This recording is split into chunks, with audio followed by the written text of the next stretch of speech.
Are there any constituency statements by honourable members? And I call the member for Bruce. Thank you, Deputy Speaker. I think it's true that we've all got our fingers crossed that today is the last sitting day of this parliament and this tired, rotten, corrupt Liberal government over there, Deputy Speaker. What we've seen in the last 2 weeks, though, is astounding. The chaos, the division, the loss of control by the Prime Minister over his own party and the parliament. Frankly, the Liberals now hate the Liberals. They're fighting. The Nationals hate the Nationals. Well, that's nothing new. And the Liberals and the Nationals certainly hate each other.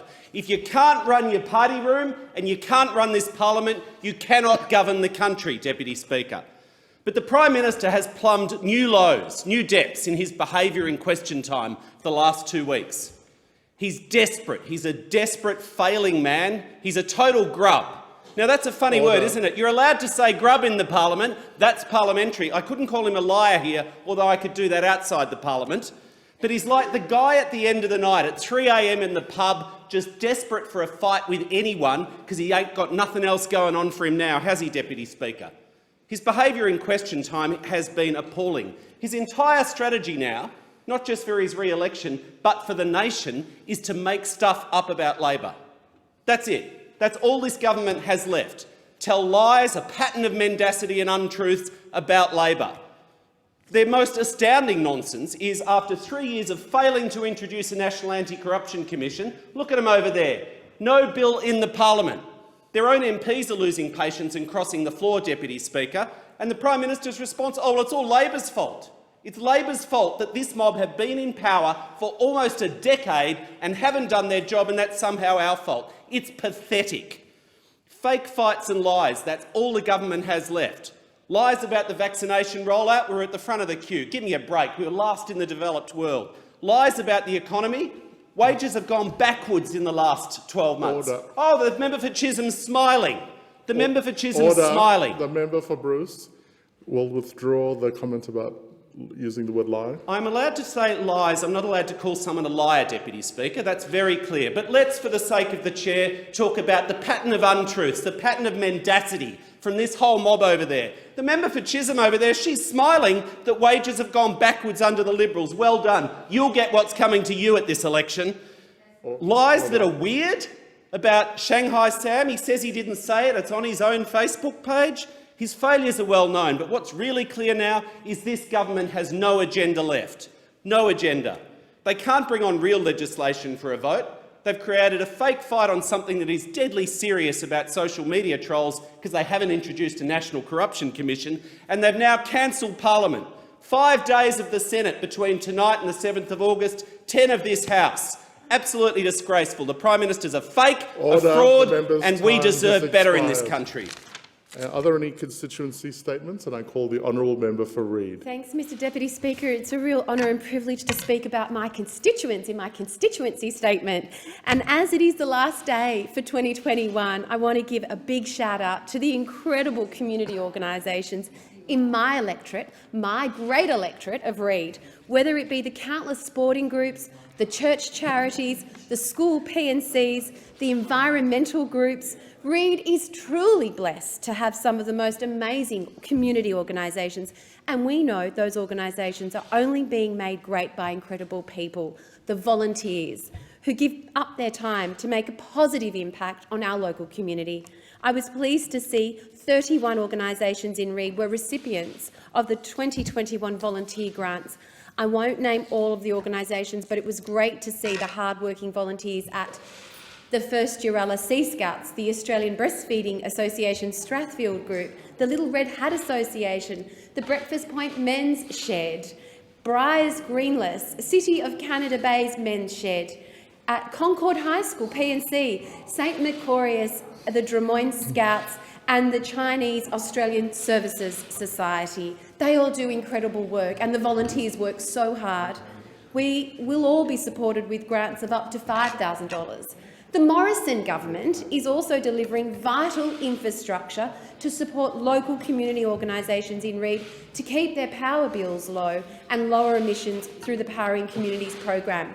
It has been brilliant to see solar panels put on the roofs of our local community organisations over the past month. Just to give you one example, St Paul's Anglican Church in Burwood, a great local church run by Father Collins and his amazing team of volunteers, has just had solar panels installed on their community hall roof. Without the support of Powering Communities, this would not be able to be done. The volunteer team at St Paul's Church have been working hard throughout the pandemic through their parish pantry, supporting literally thousands of people in need of support. These solar panels will help keep their power bills low, but also importantly help reduce emissions. Supporting sporting groups are also being supported in my local community through the Stronger Communities program, which is delivering vital small capital projects to support them. And Burwood Football Club has just installed their water station at Blair Park, and this will ensure there is less need for plastic bottles to be used during the team games. Expressions of interest are open now for Stronger Communities program round 7, which will close tomorrow, and I would encourage organisations in Reid who have yet to put in their expression of interest to do so. Since 2019, I have worked hard working with our amazing community groups, and I am looking forward to getting out more now that the lockdowns have opened up and seeing people face to face. Reid is doing great work. Thank you, Mr Deputy Speaker. I call the honourable member for Ballarat. Thank you, Deputy Speaker. Well, built in Newcastle in the 1980s, the oldest trains running on Sydney's metropolitan network today are the K-sets. For 40 years now, they've carried commuters and families without fail. They were refurbished in the late 1990s, but they are essentially the same trains built in Newcastle's Broadmeadows rail yards all those years ago. Australian workers building Australian trains for Australian commuters and doing a really good job at it. Let's compare that with some of the most recent rolling stock on New South Wales public transport networks, the Inner West and Newcastle Light Rail. Rather than making trams here, the New South Wales Liberal government imported them from Spain, Spanish workers building Spanish trams for Australian commuters. The Newcastle-built trains are 40 years old and running strong. The overseas-made trams, though, aren't even 5 years old and they are already out of service. To quote a representative of Transport New South Wales, we drove it up and down the line and you could see the cracks opening and closing on a normal straight bit of tracks with no bumps or twists. Cracks opening and closing on the trams. It isn't right. The only things that are meant to open and close on our trams are their doors, one would hope. It's particularly ironic that the same problems are seen on the Newcastle Light Rail. Perhaps they could have made them locally. It's fair to wonder why the New South Wales government made the decision to buy these Spanish-built trams, but I think we can guess the answer. It's in the Liberals' DNA to cut corners, to outsource and to abandon Australian manufacturing. The New South Wales government initially said this closure would have no cost on taxpayers, but today we learnt that the trams are actually out of warranty. How much does it cost to shut down light rail in New South Wales for at least 18 months? The Victorian, Queensland and WA Labor governments have all shown a better approach, building trains, trams and buses on our public networks here in Australia. Trains built in Perth, Maryborough, Dandenong and my hometown of Ballarat. Trains built by local workers who shop at local businesses, send their kids to local schools and are part of their local community. Not only is it better for workers, but it's better for commuters who don't have to dodge the gaping cracks as they make their way into the office. Of course, what those three states have in common is a Labor government keen to partner with local industry to secure local jobs and to ensure trains, trams, buses and ferries are made here in this country. An Albanese Labor government will be part of that. An Albanese Labor government sees trams, trains, buses and ferries built in Australia to ensure that every dollar of federal funding spent on rail projects boosts local jobs, local industries and will deliver a better deal for Australian workers and a better future for Australian commuters. I call the honourable member for Cowper. Thank you very much, Deputy Speaker. Thank you, Deputy Speaker. As one of my final opportunities to speak in Parliament this year, I wanted to raise the awareness of— no, I'm not retiring. I have much to do. I would like to raise the awareness of neuroendocrine cancer. I must admit that I hadn't known about this particular cancer until one of my own constituents, Karen Binstadt, got in contact with me, and unfortunately she is suffering from this debilitating disease. In 2018, Karen presented twice to emergency suffering severe stomach pain, and after finding no obvious cause, she was referred to a local specialist in Port Macquarie for analysis. Eventually, it was determined that she had multiple liver lesions, and once operated on, they were found to be metastatic neuroendocrine tumours. This was not the primary source of the cancer, though, which was located in her small bowel. Her journey from there includes multiple operations, multiple hospital admissions, multiple specialists and ongoing treatment in an effort to keep pace with this advancing and aggressive disease. Each treatment and medication brought with it a new set of side effects and challenges, and consistent with admissions and ongoing hospitalisation. Despite all this, Karen continues to strive to be positive, and though not a day goes past that she isn't experiencing pain or dealing with the realisation that she'll likely live a shortened life. The facts surrounding neuroendocrine tumours, or NETs, are startling. This year, over 5,100 Australians will be diagnosed with NETs, making NETs the 7th most diagnosed cancer in Australia. 70% more Australians are diagnosed with NETs than ovarian cancer, yet we have extremely low awareness in the community. NETs affects men and women equally, from children to the elderly, and sadly it takes an average of 5 to 7 years for a correct diagnosis to be made with Australians who present. Currently, the survival rate 5 years after diagnosis is just 48%. Despite these statistics, I was surprised to learn that the current levels of support services and research into the disease are lower than any other cancer, and this needs to be changed. And I'd like to assist in changing this for Karen and others like her.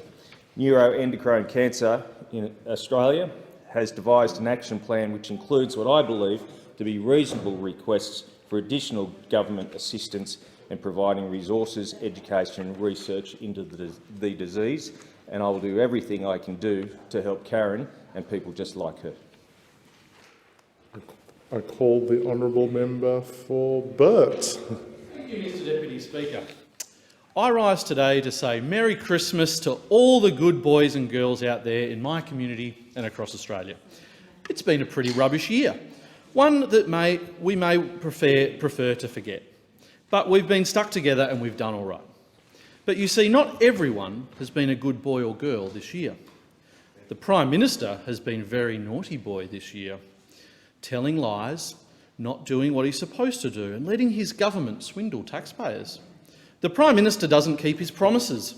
All the Prime Minister deserves in his Christmas stocking this year is a lump of coal. Actually, this Prime Minister quite likes coal. I call the member for Burt to withdraw the accusations of lying, which is unparliamentary. I withdraw. Okay, please. For a while, the character of this Prime Minister has been a bit funny, but now we realise it's beyond the joke. The Prime Minister said that no ineligible projects were funded through sports rorts. The Prime Minister said that all stranded Australians would come home by last Christmas. The Prime Minister said Australia would be at the front of the queue for vaccines. Let's face it, the Prime Minister is never straight with the Australian people, or other international leaders for that matter. Just ask his friend Emmanuel. He doesn't think, he knows. Australians can't believe a word he says. In fact, these mistruths seem to come in many shapes and forms. There are misleading statements, evasions, equivocations, and out-and-out untruths. In fact, we often see these mumbled during question time. But then there is the naughty boy speciality, the blame shifting. When things go well, the Prime Minister is always the first in line to take credit. But when things go poorly... The member for Lindsay? Point of order. That was more further... Point of order. The use of language to describe the Prime Minister was certainly unparliamentary. Yes. Will the member please be careful of how he reflects on people's character? I'll withdraw. When things go poorly, the Prime Minister is the first to point the finger at somebody else. When he's being called out for his failures, he says anything. It's not my job, it's a matter for the states, I don't hold a hose. Whether it's bushfires, robo-debt, aged care, car park rorts, he never shows leadership, just more spin. He is no leader. This Prime Minister does not take responsibility, always blames others for his failures, gets to have a protection racket in the front row on the other side. The Prime Minister never intended to keep his 2019 promise to introduce a National Anti-Corruption Commission. It's now 3 long years since he promised it, and nothing has happened except endless rorts and more scandals. We need transparency and trust in government. Australians can't afford another 3 years of the rorts and waste that we've seen. A tax on wages, Medicare, superannuation. We need a better life for working families, more secure Australian jobs and a future made here in Australia, and that's what federal Labor will deliver. I call the honourable member for Barara. Deputy Speaker, Ginger Meggs is part of every Australian's childhood. 5 cartoonists, and 100 years later, kids and grown-ups alike are still revelling in the adventures and comical capers of the red-headed larrikin kid who never gets old. In creating this comic strip, Jimmy Banks drew on his childhood experiences growing up in my electorate. Banks's father, John, was a railway cleaner, and when Jimmy was 3, the family moved to a railway cottage at Hornsby. Ginger Meggs first appeared in a comic strip, Us Fellas, 100 years ago in November 1921. Names and places of the old neighbourhood were used in his books without alteration. Frank Buckle, who became the first captain of the Northern District cricket team, scored a mention. So did George Lumby, a childhood friend who went on to operate a hardware store in Hornsby. Ginger and his mates frequently stole fruit from Foster's or Higgins Orchard, which were local landmarks. Ginger Meggs' character was based on the antics of Banks' old neighbourhood friend Charlie Somerville. By the time the comic strip was appearing, however, Charles Somerville was no longer the boisterous boy of Banks' creation. He was a war veteran, businessman and a long-serving mayor of Hornsby Shire. With his vivid red hair, larrikin boy charms and never-ending ability to get himself into and out of trouble, Ginger Meggs is a mischievous character whose everyday escapades echo the experiences of millions of Australian children. Throughout his lifetime, readers have seen Ginger Meggs evolve from the 1930s world of billy carts, wireless radios and cricket games played in the street to computer-drawn images of today, in which Ginger Meggs laments the loss of internet connection, which is sadly still a common experience for people in my electorate. Occasionally, Ginger Meggs steps into the real world. He crossed the Harbour Bridge on its opening in 1932, the same year he met cricket legend Don Bradman. During World War II, Ginger was drawn on the sides of Australian aeroplanes and appeared in Army News, and he was used in a road safety campaign in the 1950s, produced by the Road Safety Council of New South Wales. It covered school bus safety, road crossing, riding bicycles in the neighbourhood and playing in the street. It included sketches of Ginger getting into and out of accidents on his bike. Ginger Meggs the movie was released in 1982, starring Gary McDonald and Drew Forsyth. It also adapted into a stage musical which has been running since the early 90s. Banks wrote in an annual compendium of the comic strip, "I've tried to make Ginger a real boy, human, natural and for the most part worthy of sympathy and goodwill." Banks died in 1952. He was 63. The Ginger Meggs baton has been passed on to Ron Vivian, Lloyd Piper, James Kemsley and today Jason Chatfield. Ginger Meggs remains enormously popular and is still published in over 120 newspapers across the world. While Hornsby's changed dramatically from the town of a century ago, the spirit of Ginger Meggs lives on in the hearts of many locals. In 1997, Hornsby Council renamed the park in Valley Road that Banks played as a boy Ginger Meggs Park, and it remains a popular park today. I want to acknowledge Jimmy Banks and everyone involved in contributing to the Ginger Meggs story over the last century for your contribution to Australia's unique cultural heritage. On behalf of all, happy birthday, Ginger Meggs. I call the honourable member for Chifley. Deputy Speaker, I'm proud in this place to represent one of the largest urban-based First Nations communities in the country. And I take it very seriously, the job of representing all of them, as I do with all my constituents. But in particular, I think one of the big things that's happened in this country is to finally show respect to our First Nations people and to do better, not just in practical terms, but also to respect and acknowledge their custodianship and the fact that we can do better. More often than not, we sit in the chamber every year, usually around February, it was late this year, to hear a Closing the Gap address that talks about whether or not we're actually making concrete progress improving the quality of life of First Nations people who have been let down so many times before. Invariably, we find we are not doing well and that we do need to do better. And what we also find as a reason for that is the fact that we do not allow for First Nations people to take control of the resources, the services, the things that they need, and that they can shape the way that service is delivered to them. We find that constantly. And in my area, despite all the fancy talk, I see it yet again on something as incredibly important as health, where an Aboriginal medical service in our area does not have the local community helping drive the way that it runs. I approached the Minister for Health on this very point, calling for local representation. I did this earlier in the year, where I asked that the funding for this service that spreads and involves people across federal electorates, that the funding be maintained for the area and that locals get an opportunity to run that service.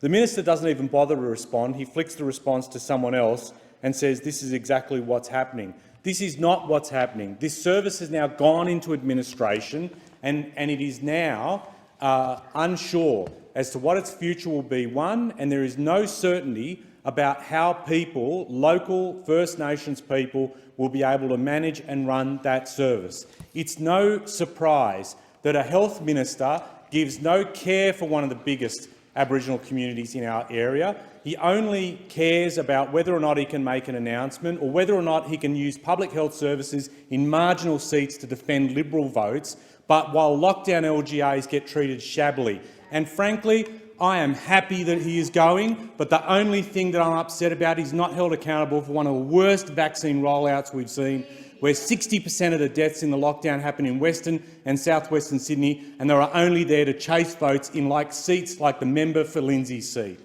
I call the honourable member for Lindsay. Thank you, Mr Deputy Speaker. I am incredibly proud to represent my community as a federal member for Lindsay, and this year has shown the best of us in the hardest times. For many local families and small businesses, they have experienced the challenges from the pandemics to the floods, and yet together we have achieved so much this year. Our community has worked incredibly hard to get us back to the Aussie lifestyle we love. Over 94% of our community is fully vaccinated, helping to protect our loved ones and our neighbours from serious illness and death amid a global pandemic that has claimed over 5 million lives. In my maiden speech to Parliament, I promised I would not let our community down. Since that time, I've worked hard to deliver my election commitments and projects that make Lindsay an even better place to live, work and stay. I delivered $127 million to fully fund the Dunheved Road upgrade, and it's great to see Penrith City Council taking the necessary steps for this much-needed project. Across Lindsay, we're investing around $8 billion to improve safety and ease congestion on our roads and to build the infrastructure that will get more people out of traffic and able to spend more time building their business or at home with their families. Improving our public spaces and increasing accessibility to healthy, active living is part of my plan for Lindsay, and I'm proud to have delivered important upgrades to local sports facilities, new security infrastructure and CCTV at shopping centres, areas in Warrington, St Mary's, keeping our beautiful Nepean River healthy by supporting native vegetation and clearing weeds, a new $14 million adult head-to-health clinic to ensure local people have the highest quality mental health care and support when they need it most, and supporting the Women's Health Centre in Penrith with funding for additional domestic violence caseworkers, and providing vital upgrades to our local community halls. These projects and the Morrison government's economic support measures have helped small businesses through the worst of the pandemic emerge stronger and get back to doing what they do best, creating local jobs for local people. As we approach the holiday season, I know how much local families will be looking forward to gathering together and celebrating, and it's our community's hard work that has made this possible. And I offer my most sincere appreciation for the unwavering efforts of local people and organisations who have looked after each other, cared for our community and embodied the spirit that has seen us overcome every challenge. As this is the final parliamentary sitting day for 2021, I would like to wish everyone in my community a very Merry Christmas and a Happy New Year. I call the honourable member for Newcastle. Thank you, Deputy Speaker. Well, today is the final sitting day of the year and perhaps even the last for the 46th Parliament. So I want to put on record my list of the top 10 ways in which this Morrison Liberal government has utterly failed the people of Newcastle. Starting off at number 1, we have the vaccines. The Prime Minister told Australians that we were front of the global queue for vaccines, but that wasn't true. We were last in the developed world. Novocastrians will, of course, never forget the time that Newcastle's supply of Pfizer was stolen and sent to Sydney because this Prime Minister had not ordered enough vaccines for all in the first place. At number 2, we've got the Building Better Regions rorts, which saw terrific projects in my community like the expansion of the Newcastle Art Gallery, the restoration of the Victorian Theatre and the Newcastle Business Centre totally dudded of funding in preference for less deserving projects in coalition-held or targeted seats. This leads me to number 3, sports rorts. How could anyone forget the Morrison government's shameless pork barrelling of the community sport infrastructure grant? Sport rorts left much-loved Newcastle Olympic Football Club without funding for a new grandstand or an upgrade of important facilities, despite being eligible. Coming in at number 4, we've got the Morrison government's cruel and callous plan to control how pensioners spend their money. Despite multiple opportunities, the Morrison government's refused to rule out plans to roll out the cashless debit card, seeking to punish and humiliate Australians in need of support. At number 5, we've got the Morrison government's relentless push to close the Mayfield and King Street Centrelink offices. We know that this government has been secretly axing Centrelink shop fronts across Australia, and they continue to hide their plans under the guise of commercial in confidence. At number 6, we've got the Prime Minister's failure to adequately respond to women's safety. Following a massive public backlash at the Prime Minister's behaviour and under enormous public pressure from millions of women to act about the way in which this government has ignored women's safety for 8 long years now, the Morrison government's hurried to announce new promises and appointments, but remain very light on for delivery. Let's not forget, I'm not holding my breath, this Prime Minister could not even stick to his word and implement the 55 recommendations of the Respect at Work report. At number 7, we've got the Morrison government's failure to address the national housing crisis. We know that the chronic shortage of social and affordable housing is forcing record levels of homelessness, but the Morrison government refuses to take any action, claiming not our problem. At number 8, we've got the container terminal at the Port of Newcastle. If Scott Morrison was any friend of the hunter, he would be working tirelessly to ensure a level playing field in the container trade and working with the New South Wales government to allow the Port of Newcastle to realise its full potential. At number 9, the failure to act on PEP 11, and at number 10, the cruel plan to cut our GP access after hours service from the Hunter. You don't deserve the support of any Australians. I call the honourable member for Wide Bay. Thank you, Deputy Speaker. I rise to talk about 2 of Wide Bay's constituents who are using 2 very different types of media to communicate their important message.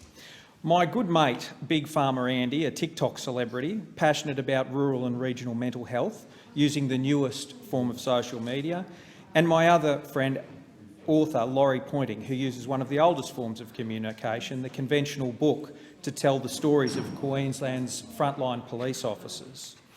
Big Farmer Andy writes, "Suicide is a serious issue in Australia, with roughly 65,000 Australians attempting suicide each year. Of those 178 Australians attempting suicide each day, 9 are successful in their attempt. We lose 9 Australians a day to suicide, more than double the road toll. Rural and regional Australians are hit hardest. They're 2 times more likely to die by suicide than those living in the urban areas. Limited access to mental health professionals is an issue raised often.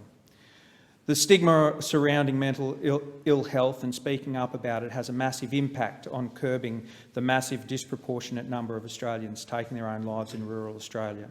Terrible phone service and poor internet connection are synonymous with country living. With improved connections, those Australians living outside the urban areas may have better access to much-needed telehealth, psychological and psychiatric services. This could be a game changer. Including mental health awareness in our national curriculum may slowly bring about a culture change and disrupt mental illness stigma. Educating Australian youth on the symptoms and treatment for depression, anxiety, PTSD may save countless Australian lives. We need a great nation built. We live in a great nation built on mateship. Let's build on those foundations and reduce Australian suicide rates. Whilst since 2016 the Liberal National Government has funded new builds and upgrades for 18 base stations around Wide Bay, Big Farmer Andy is right. A lot more needs to be done. Then there's Laurie Pointing, a retired senior police officer who has recorded more than 40 stories of retired police. He'll launch his 4th book tomorrow. It importantly recognises the last 2 Indigenous police trackers in the Gulf. All book royalties go to the Queensland Police Legacy Fund to help widows and children of police officers who have lost their life in the line of duty. And I also pay tribute to Laurie Pointing's other work in the community. He is one of Wide Bay's true champions and is always looking out for the welfare of his fellow citizens. Order. I understand it is the wish of the Federation Chamber for constituency statements to continue for a further 30 minutes. And I call the member for Whitlam. It's been a tough year and jobs have been lost, businesses have been smashed, households have been locked down. Much of this has been a lot worse than it needed to be because of the Prime Minister and his government's mishandling of the pandemic. Hotel quarantine failures that they were warned about, the failure to do what was necessary to get a supply of vaccines in place as and when it was needed. In the face of all this, Australians have responded magnificently. My constituents have responded magnificently. Too often we see in this place the Prime Minister and his ministers taking credit for the work of other people. I want to use this opportunity to give a shout out to the people who have actually done that work and thank them directly. To the staff of the Illawarra and Shoalhaven Health District who have been in the front line of the pandemic response, who've been delivering the vaccines, providing the health support, providing support and life support to those who've caught the disease. I want to thank you. I want to thank you for the support you've provided, magnificent support that you've provided to our community. I want to thank the staff of the Aboriginal Medical Service. A few months ago, there was a 20% lag between the Indigenous and non-Indigenous community in vaccination rates. Due to their great work and the work of the Illawarra Health District staff and our general practitioners, we've closed that gap. Not there, but nearly there. To our GPs and all of their staff who've been delivering vaccines throughout this year, I want to thank them. To our mental health workers, to our domestic violence workers, to our teachers, to the police force, who when they signed up, they never thought they were going to be the pandemic police, but that has been their reality for the last 12 months. Thanks so much for all that you've done over the last 12 months. But as we go into Christmas, people are excited to get out. And if they're going to come to the Illawarra, they want to ensure that when they visit a restaurant, a cafe, or go to a hotel, there's going to be staff there to serve them. It's why I've been working with my colleague Sharon Bird and the local jobs coordinator and the Regional Development Australia staff to run a jobs drive for the hospitality industry. They are crying out for staff. We launched it a couple of weeks ago. It'll come to its peak on the 7th of December between 10 and 2 p.m. We'll have a hiring hall at Osborne Park on the Wollongong Harbour foreshore. But you don't have to wait till then. You can sign up. There are literally hundreds of jobs, and employers have been magnificent in saying, I need staff. Whether you're a school leaver, a returning university person, or somebody who wants another job, get in there and support our hospitality industry, and let's make the Illawarra a great place to visit this summer. I call the honourable member for Brisbane. Thank you, Deputy Speaker. This year, Deputy Speaker, I received a record number of entries from students at primary schools across Brisbane in my annual Christmas card design competition. The winning students feature on the Christmas card that I send out right across Brisbane to residents and to many others around Australia. This year's theme was Christmas Together, and the overall winner was Amelie Williams from Newmarket State School.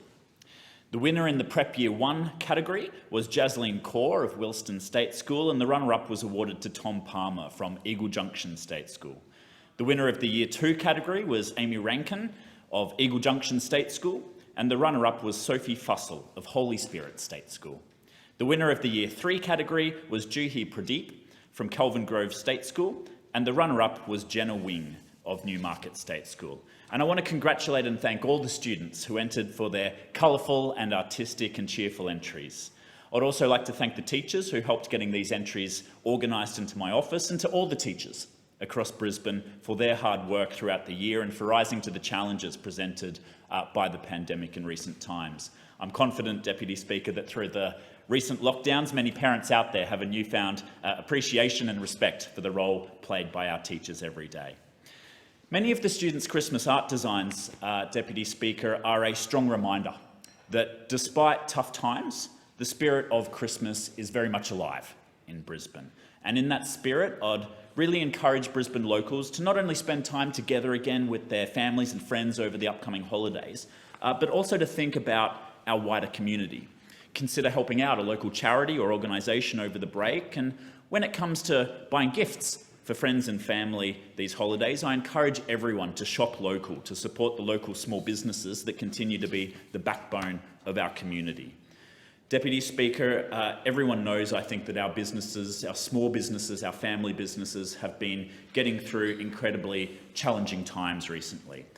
If we want them to continue to create over half of all the new jobs for Australians, and in particular to provide many of the opportunities and the skills needed by younger Australians and other Australians wanting to get a foot in the door of the workforce, we need to support back those wonderful small and family businesses in our communities. So in the spirit of Christmas, Deputy Speaker, let's all remember to love our local community, love our local shops, and #love Brisbane. Merry Christmas to everyone. I call the honourable member for Macquarie. Thank you, Deputy Speaker. As much as I love being here in Canberra representing my community, I can't wait to head home. I'm told it's nearly Christmas, which I love, but haven't had a lot of time to think about yet. What the next few weeks will give me is a chance to do some Christmas shopping at some of my many local small businesses across the electorate. 98.4% of all businesses in Australia are small businesses, and the Hawkesbury and Blue Mountains has their fair share, contributing hugely to our local economy. But COVID, floods and bushfires hit many businesses hard, and we're still not seeing all the jobs come back. Labor recognised how vital local businesses are during the GFC, and we injected money into the economy via small cash payments to pensioners and families that went straight back into the high street shops. We knew we needed to encourage people to go local first and give them something extra to spend. And heading to your local shops for your Christmas shopping and celebrations is exactly what the campaign by the Council of Small Business Organisations, the Australia COSBOA, is rolling out around the country and in Macquarie. I welcome this extension of the Go Local First campaign, urging people to buy from small businesses in our community to strengthen the economy and create jobs. I'm already seeing the ads on TV and online asking people to go local first. See if that perfect present or perfect peach or perfect plant is available at your local shops. I'll be shopping from Wentworth Falls to Windsor, maybe even up to Wiseman's, and everywhere nearby that doesn't start with a W. Look out for the Go Local First ads and keep an eye out for my posts of where I'm going local first. Deputy Speaker, who can forget the Liberals' promise of no cuts to the ABC and SBS? Of course, it was another falsehood, and they immediately slashed their budgets and have launched repeated attacks on both these institutions. The ABC is a provider of essential news, and our community has relied on it through bushfire and floods. I depended on it in 2013 as my suburb was ablaze, and I was certainly listening hard when the latest water has been rising in the Hawkesbury. The ABC plays a vital role in keeping us a free and democratic nation where misinformation has the capacity to undermine public order, health and safety. The ABC and SBS are trusted sources of news and information. I want people young and old to be entertained by Australian voices and Australian stories online, on TV and on radio. We need certainty that both SBS and the ABC will be there for us, and an Albanese Labor government will provide that with 5-year funding terms. will also reverse the Prime Minister's cut of $83.7 million to the ABC and will review options for delivering greater levels of financial stability for them as a safeguard against political interference. Only Labor will protect the ABC Order. and The member's SBS. time has expired, and I call the honourable member for Capricornia. Thank you, Deputy Speaker. The Federal Coalition Government since 2013 have invested over $5.3 billion in Capricornia alone. With another year coming to an end, I wanted to take the opportunity to provide a recap of the major infrastructure milestones that have been achieved in 2021. $25 million in funding for the Alliance Airlines Repair and Maintenance Facility in Rockhampton, as well as a loan of up to $30 million from NAIF. This project has potential to create 225 jobs and inject $30 million into the local economy each year. Tendering process is open for the $1 billion Rockhampton Ring Road, which will connect commuters to priority precincts and provide an alternative heavy vehicle route. Construction is well underway for the $367 million Rookwood Weir, which will deliver 200 jobs and expand irrigated agriculture production into the Lower Fitzroy River region by providing an additional 86,000 megalitres of water. $8 million for the Fitzroy Community Hospice, which will provide access to comprehensive community-based palliative care to Central Queensland. Funding signed off for the $23 million Rocky Sports Stadium. Once complete, will include a grandstand seating up to 7,500 and an 800-seat ballroom and a multi-purpose sports field. $20 million in funding signed off for the Keppel Bay Sailing Club, which will attract large corporate and sporting events to Central Queensland. Construction is about to start on the $150 million Walkerston Bypass, which will become the designated heavy vehicle route between the Bruce Highway and the Peak Downs Highway. $13 million for the Yeppoon Aquatic Centre upgrade, the same facility where many children, including my daughters, learned to swim, and that tradition will now continue for future generations. A further $12.65 million towards the Urana Dam business case and approvals. This proposed project would include a new 970 gigalitre dam built 50 kilometres from Collinsville. $3.2 million for Stage 2 of the Clermont Saleyards upgrade to increase the capacity of the facility to service the sales demands of the CQ region. Opening of the $396,000 Serena Headspace, which has been delivering quality frontline support, ensuring the best possible care for people who are at risk. So much has been achieved, but I'm going to continue working hard to deliver for our area. Deputy Speaker, I'd also like to take this opportunity to wish everyone in Capricornia a very Merry Christmas and a safe and healthy New Year. Going into Christmas, I ask everyone to please continue to support and cherish the people in your life, especially those who might be doing it tough. And of course, as we think about Christmas presents and gifts, I urge everyone this festive season to buy local, shop local and support our local businesses. I can't wait to continue representing Capricornia into 2022 and beyond. Have a wonderful break over summer and please stay safe. Thank you. I call the honourable member for Werriwa. Thank you, Deputy Speaker. My contribution today is a tribute to the people and the community of South West Sydney, especially the electorate of Werriwa, that I proudly represent in this place. I am truly humbled to showcase the wonderful people of Werriwa and their tenacity and kindness, especially what they have overwhelmingly shown every day in the last 2 years. We are a community from many backgrounds, some hailing from the First Fleet in the early days of settlement in Australia, but many more with heritage of 60,000 years. And I pay my respects to our First Nations residents and thank them for their custodianship of our area. In Werriwa, there are over 130 languages spoken from all parts of the world, and we have the most harmonious community. Throughout the pandemic, we've seen all sorts of volunteer groups reach out to anyone who needed support. Groups like Liverpool Council, Marist Sydney Old Pupils Association, Western Sydney Migrant Resource Centre and Turbans for Australia, and so many more who've stepped up into the void left by other levels of government to provide everyday support like food hampers and gift vouchers. Principals and teachers and other school support staff who'd organised home learning kits, laptops, iPads and internet connections so that all of our students got the best education support they could provide. I have 65 wonderful schools in my electorate, providing opportunities to so many students. Unfortunately, this year, because of the continuing COVID exposures, I will not see many of you in person. So I take this opportunity to thank you all for what you do for our community and most especially our students. It has been wonderful to see through the magic of Facebook how ingenious schools have been to ensure that their students still get to make wonderful memories. A shout out to Lanier Public School and Principal David Martin for all his work supporting his community over the last few months. As we move into summer and a more relaxing time, I would encourage everyone to keep safe. Remember the risks around water, the beach or in the sun. Australia has the highest incidence of melanoma, so get your skin checked, cover up and keep safe. Bushfire and storm season has also started, and I want to acknowledge the local SES and bushfire brigades at Casula and Middleton Grange, who have already been out assisting with fires and storm damage. More importantly, remember COVID is still circulating in our community, so follow the health advice, get tested if you're feeling unwell, and follow up and get vaccinated if you need to. Finally, I know for many, Christmas and the holidays are especially difficult if you're missing someone in your festivities. Support groups like Beyond Blue Lifeline are available 24 days over the Christmas break, so if you need someone to talk to, please reach out. Merry Christmas to everybody.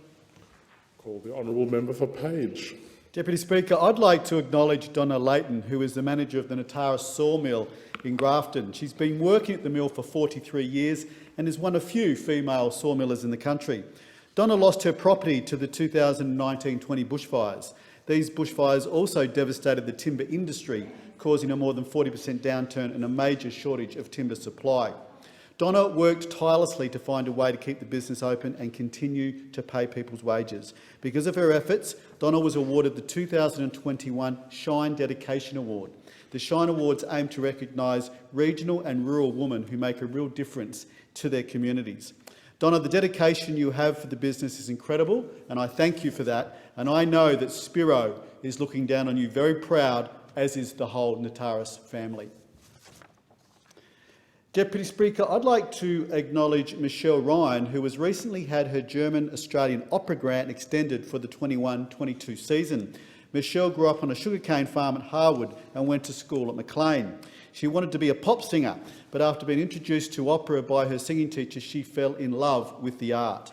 Michelle was the recipient of the German-Australian Opera Grant in 2020 and was to fly to Germany in June. However, her plans were placed on hold for a number of months due to the pandemic. Michelle eventually flew in August of 2020 and has been there since. She is currently playing Hansel and Gretel at the State Theatre in Wiesbaden. Congratulations, Michelle. I'm sure your parents, John and Pearl, and the rest of your family, Daniel, Bree and Will, are all incredibly proud of you.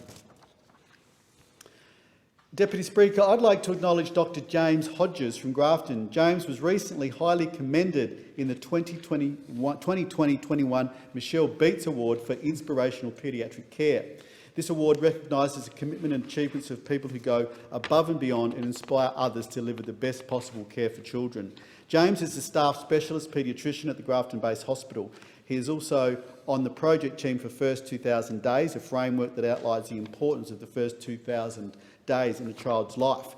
During the pandemic, James identified the need for carers and out-of-home care to be prioritised for vaccination and advocated heavily for this. He also advocates for mental health and counselling service for children in the Clarence Valley and has a strong focus on early intervention. Rosemaria Flattery from the New South Wales Local Health District said that James has built trusting relationships also within Aboriginal communities and families in our region. He is highly regarded within the Yagle carer community and the kids are lucky to have him. Congratulations, James, on your nomination, and I know that Linda and your children, Georgia and Nicholas, are very proud of you.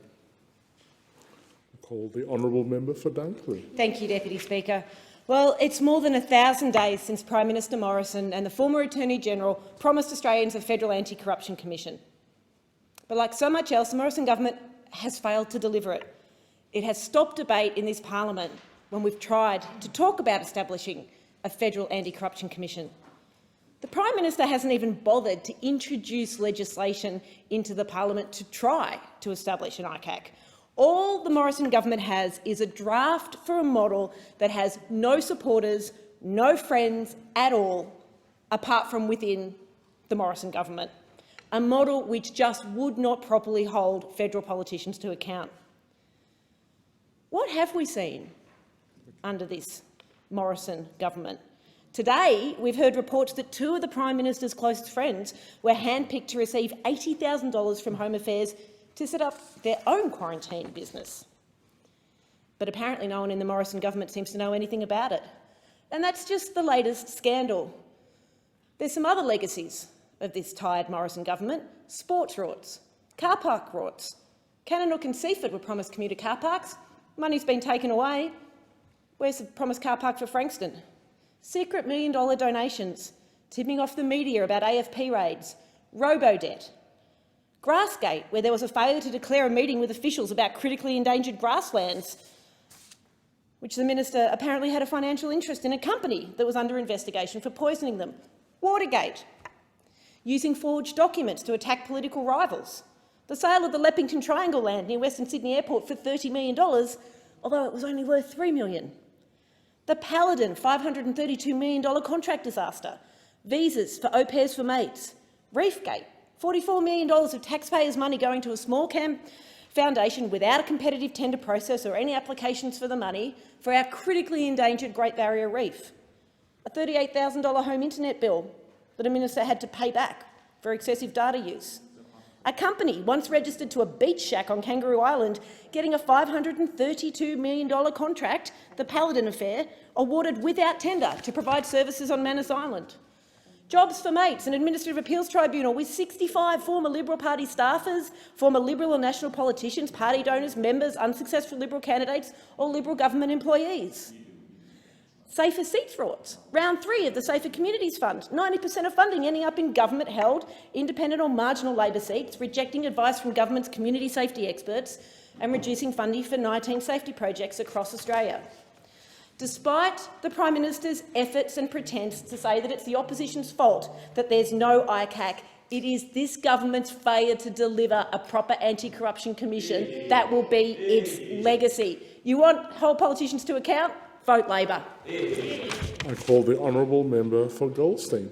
Thank you, Deputy Speaker. Deputy Speaker, having recently been given the privilege of serving as Assistant Minister to the Minister for Industry, Energy and Emissions Reduction, I thought it opportune to outline the approach I'll be bringing to this role and how excited I am to fulfil it as part of getting Australia to carbon neutrality by 2050. But I think often what happens when members get elevated to these important offices is that they obviously bring in some of their experience. And I've always taken a very long-term interest in climate change policy, Deputy Speaker.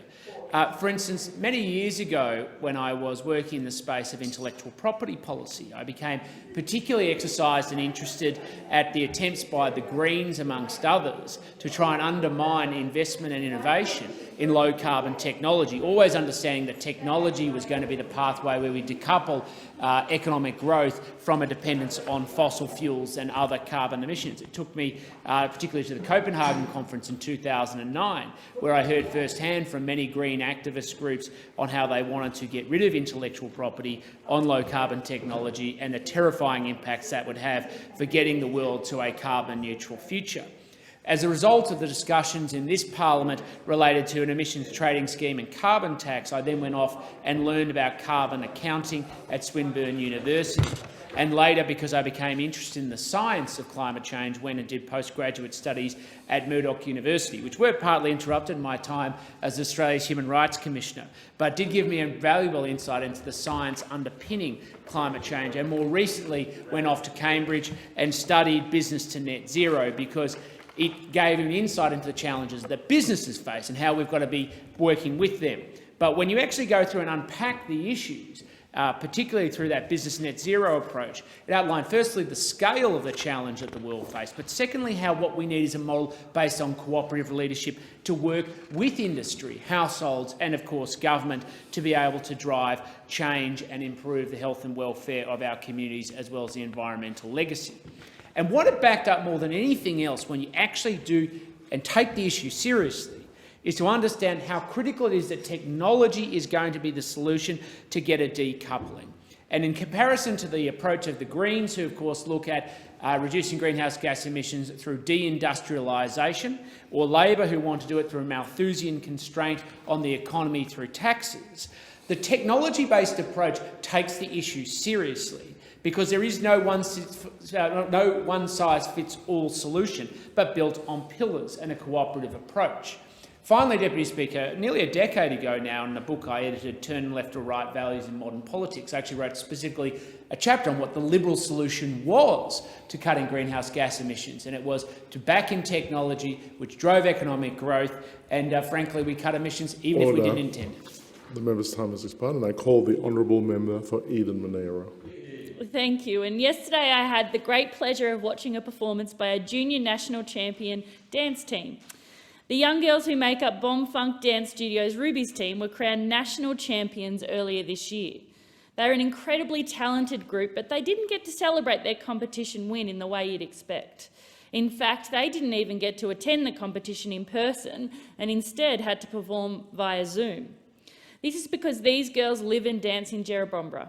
They go to school in Canberra and live their lives in the Canberra region, but because they live in New South Wales, they were unable to travel to South Australia where the competition took place. Canberra-based teams were able to travel though.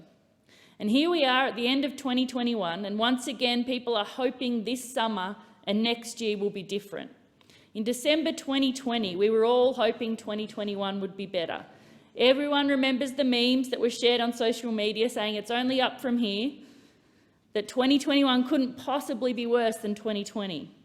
But then on New Year's Eve, before 2021 had even started, the Victorian border was snapped shut and thousands of people cut their holidays short as they fled to get across the Victorian border because of an outbreak on the northern shores of Sydney. Going into 2022, one thing is certain. We need a plan and we need a leader who will unite our country. People are sick of this state versus state rhetoric that has featured over the past 2 years. That's something that should only matter on the football field. People in my communities, which border the ACT and Victoria, are sick of having to be across 3 different sets of rules and restrictions. Going forward, we need leadership from the national level, because my communities need one cohesive policy and my communities need clarity and certainty around border closures and lockdowns. I've been fortunate to be able to travel across my electorate and talk with business owners and staff right across. They would not survive a third wave. Just yesterday, 2 businesses in Jerrabomberra said the exact same thing. As we go into another summer, people are tentatively hoping this holiday period will be better. With the majority of the Eden-Monaro reliant on the tourist economy, businesses are hoping that not only will tourists return, but they will come back and spend their money in our local stores, cafes, restaurants, and do our different experiences. In Eden, they've once again erected a sign that says, "Welcome back, Victorians." Further up the coast, there's a similar sign welcoming back Canberrans. Our communities are preparing to welcome tourists with open arms, so I encourage everyone to please get out and support them. It means the world to small and family businesses right across our region. A very Merry Christmas to you all, and we hope for nothing more than a prosperous and happy 2022. Thank the member for Eden-Monaro, and I call the member for Ford. Thank you, Mr Deputy Speaker. And I have some very bright and talented students in my electorate who work hard and dedicate themselves to their passions each and every day. And it gives me great pleasure to share with the House some of these accomplishments of these amazing students. Windaroo Valley State High School has qualified for the finals of the Australian Space Design Competition that is held at the beginning of January next year. Only 10 schools across the nation have qualified for this competition. The Australian Space Design Competition is an industry simulation experience that combines elements of science, technology, engineering and mathematics, with an emphasis on teamwork, marketing and human relations to provide a unique challenge. It is designed for secondary school students with a passion for space or who are considering a future in STEM fields. The competition has been regarded as the premier STEM competition for high school students and is recognised by universities. Students are required to respond to an industry-level engineering request for tender and the design of a futuristic space settlement. For the 2021 qualifying competition, their coach, Mr Thrum, appointed Skylar Potter, a Year 10 student, as president. Skylar has competed in the competition since its launch at Windaroo in 2019. The school's submission was judged by a panel of industry and scholarly experts from groups such as Engineers Australia, universities, Boeing and the Australian Space Agency and Gilmore Technologies. Competing at the Australian Space Design Competition National Finals provides the students with an opportunity to be selected to compete for Australia in the World Championships of the International Space Settlement Design Competition in July 2022. The students of Logan are not only academically outstanding, but also host a large population of talented sports people. This week it was announced that Marsden State High School has been selected by the Brisbane Roar to host their Junior Skill Training Centre and Academy base for their region-wide talent. Marsden State High School is one of the 3 largest state schools in the state with a strong sports focus. It is a perfect location for the Brisbane Roar to host their base, given its central location and state-of-the-art training facilities. The school has a progressive, holistic philosophy toward player development and a proven track record of developing elite-level Queensland sporting talent. Marsden State High is also set to become the Brisbane Roar's accredited high-performance football school, and these opportunities will give students the competitive edge they need when exploring a career in elite-level football. And I thank the Brisbane Roar for their investment in our local community. Congratulations to Windaroo Valley State High School, Marsden State High School, and I'm looking forward to their continued successes. I thank the member for Ford. The time for members' constituency statements has concluded, and I call the member for Chisholm. I move that the Federation Chamber do now adjourn. And I call... Second, the motion seconded? Yep. I second the motion. Thanks. And I call the member for McNamara. Thank you very much, Deputy Speaker. Well, a couple of years ago, in the early stages of my term being elected as the member for McNamara, I joined with local parents, with early educators, with the Australian Services Union and the local community to oppose the City of Port Phillip's plan to sell off our council-run childcare and early education services. Because at that time we knew that to have high-quality, affordable childcare and early education services available to the people and the families in my electorate mattered. And it still matters today. And so that's why I was so disappointed and, to be honest, a little bit frustrated to hear that the City of Port Phillip has now gone back to their plan to try and sell off assets and sell off local childcare facilities. Now, back then, my friend and colleague, the member for Albert Park and the Victorian Health Minister, Martin Foley, and I stood shoulder to shoulder with the community, and we worked with the then Mayor Louise Crawford and former Mayor Bernadine Voss as well, who I acknowledge, to turn the decision around and to oppose this. And the decision was reversed, and we call on the City of Port Phillip to once again go back to the drawing board and do not sell off 3 community-run childcare services. Those community services are the Avenue Children's Centre and Kindergarten, the Eildon Road Childcare and Kindergarten, and Elwood's Children's Centre. Now, to understand these services is to understand local, high-quality, community-run childcare and early education services. These are beautiful old buildings that are there. They don't just provide high-quality childcare and early education, Deputy Speaker. What they also do is they provide a sense of community. They provide a sense of community. Because families who come into the electorate, young families, they send their kids there and they get to know the other families, they get to know other families of kids with similar ages, and you build lifelong friends and a sense of community. And to live in the City of Port Phillip is a magical thing. But to have that sense of community on top of that, I've heard from countless parents and countless community members, it is so valuable and so important to them. And that was part of the reason why the City of Port Phillip stopped and reversed their decision last time, was because they heard loud and clear how important our non-for-profit childcare and community-run, council-run and community-run childcare and early education services are. Last night, the City of Port Phillip had a meeting, and I want to thank the more than 20 local parents and community members who stood up and spoke against the proposal to sell off our 3 fantastic community-run services. It took guts to come and turn up to council, but it also showed how important these services are to our local community.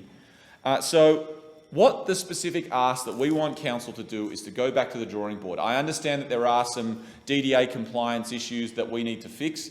They are often old buildings, and I think that it is important to address and to make sure these buildings are safe and DDA compliant. But I also think that the council shouldn't be looking for the path of least resistance here. The council should be fighting to keep these centres, not fighting to get rid of these centres. And I think at the moment the emphasis is in the completely wrong spot. So I would stand in this place and say to each and every councillor who is willing and understands the value of local childcare, affordable, high-quality childcare and early education, to listen to the community, to slow this process down and to look for other options. And the final point I'll make on this is that we are coming out of the coronavirus pandemic. Hopefully the vaccines are able to maintain the level of community protection, and we are able to all return to some level of work and normality. But that is impossible if you don't have affordable, accessible, local childcare and early education. For women and families, working families who live in the city of Port Phillip, this isn't just about childcare and early education. This isn't just about fostering and building communities in our local area. This is also about economic policy to ensure that our local area, which has been hard hit by the pandemic, is allowed to recover and re-prosper once again. So I say in this place, we have fought this before and we will fight it again. To the new mayor, who I know has a different political persuasion to me, don't do this as your first act of mayor. Go back to the drawing board, protect our local run childcare and early education centres for the community and for our whole local area. Thank the member for McNamara, and I call the member for Chisholm. Thank you, Mr Deputy Speaker. In a huge boost for Chisholm's volunteers, our local community organisations and sports clubs will receive a share in more than $18 million as part of the Morrison government's 2021 Volunteers Grants. Volunteers are integral to many Australian organisations, with more than 8.7 million volunteers across the country giving their time freely to support their communities without any expectation of reward.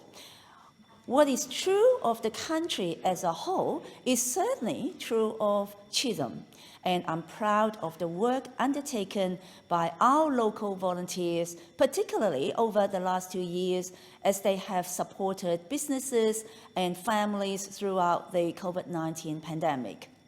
I'm thrilled that our government is able to support their work in some small way through this fantastic funding system. The volunteer grants provide organisations with grants from $1,000 to $5,000 to help make important equipment purchases, as well as help cover expenses such as those involved in training programs or in carrying out background screening checks. Mr. Deputy Speaker, I would like to acknowledge a few of more than 30 local groups receiving funding through the program and to recognise their fantastic work in our community. First, we have the Family Access Network in Box Hill, which does really important work in our community, responding to the diverse needs of homeless and at-risk young people and young families. Volunteer grants funding will be used to support training around youth mental health, first aid, dealing with conflict, and trauma-informed practice. I had the pleasure of meeting Client Services Manager Michelle Thompson earlier this year to talk through Family Access Network's plan. Prior to the pandemic, their work was already extremely important. Now it is bordering on critical. Volunteers grants funding is also going to the Monash Men's Shed in Glenwaverley. I have spoken on a number of occasions in this and the other chamber about the work of this wonderful group of locals, as well as their misfortune recently when their shed was broken into. I'm proud that our program, our government is able to assist them in some small way in their overall mission of supporting isolated men in our community by providing the funding towards transport costs to bring those men to the shed itself. The final organisation I will mention today is the Victorian Tamil Association, to which volunteers grant funding is going to support their Glenwaverley Tamil School and training for their volunteers in child safety and child psychology. Funding has also been allocated towards the purchase of digital equipment, which is, as well as we know, so important for community organisations as they have adapted to the continuing challenges of remote interactions. These are just some of the incredible local organisations we are supporting. Apart from those mentioned, we have cultural groups, neighbourhood houses, scouts, churches, and sports clubs. All of these groups deserve acknowledgement and recognition. I'm out of time today, but I promise I will be catching up with all of you in person as soon as I can. For now, my message to all our wonderful organisations and volunteers in Chisholm is thank you for all the work that you do. And I hope you have a fantastic holiday season. You earned it. Thank you so much. Thank the member for Chisholm, and I call the member for Dunkley. Thank you, Deputy Speaker.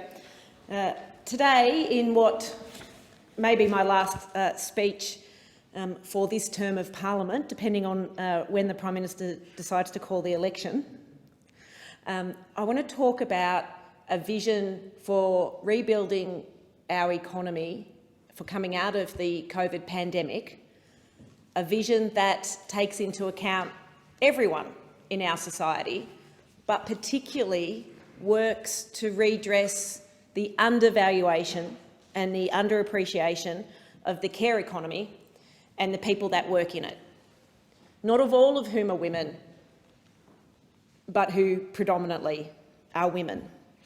And I want to note that I've benefited greatly from reading the per capita discussion paper put out in, I think it was last year, but which the author Emma Dawson says, and I concur with this 100%, that as we rebuild our economy in the wake of COVID-19, we have the opportunity to fix broken systems and to rethink what we value as a society and what kind of country we want to be.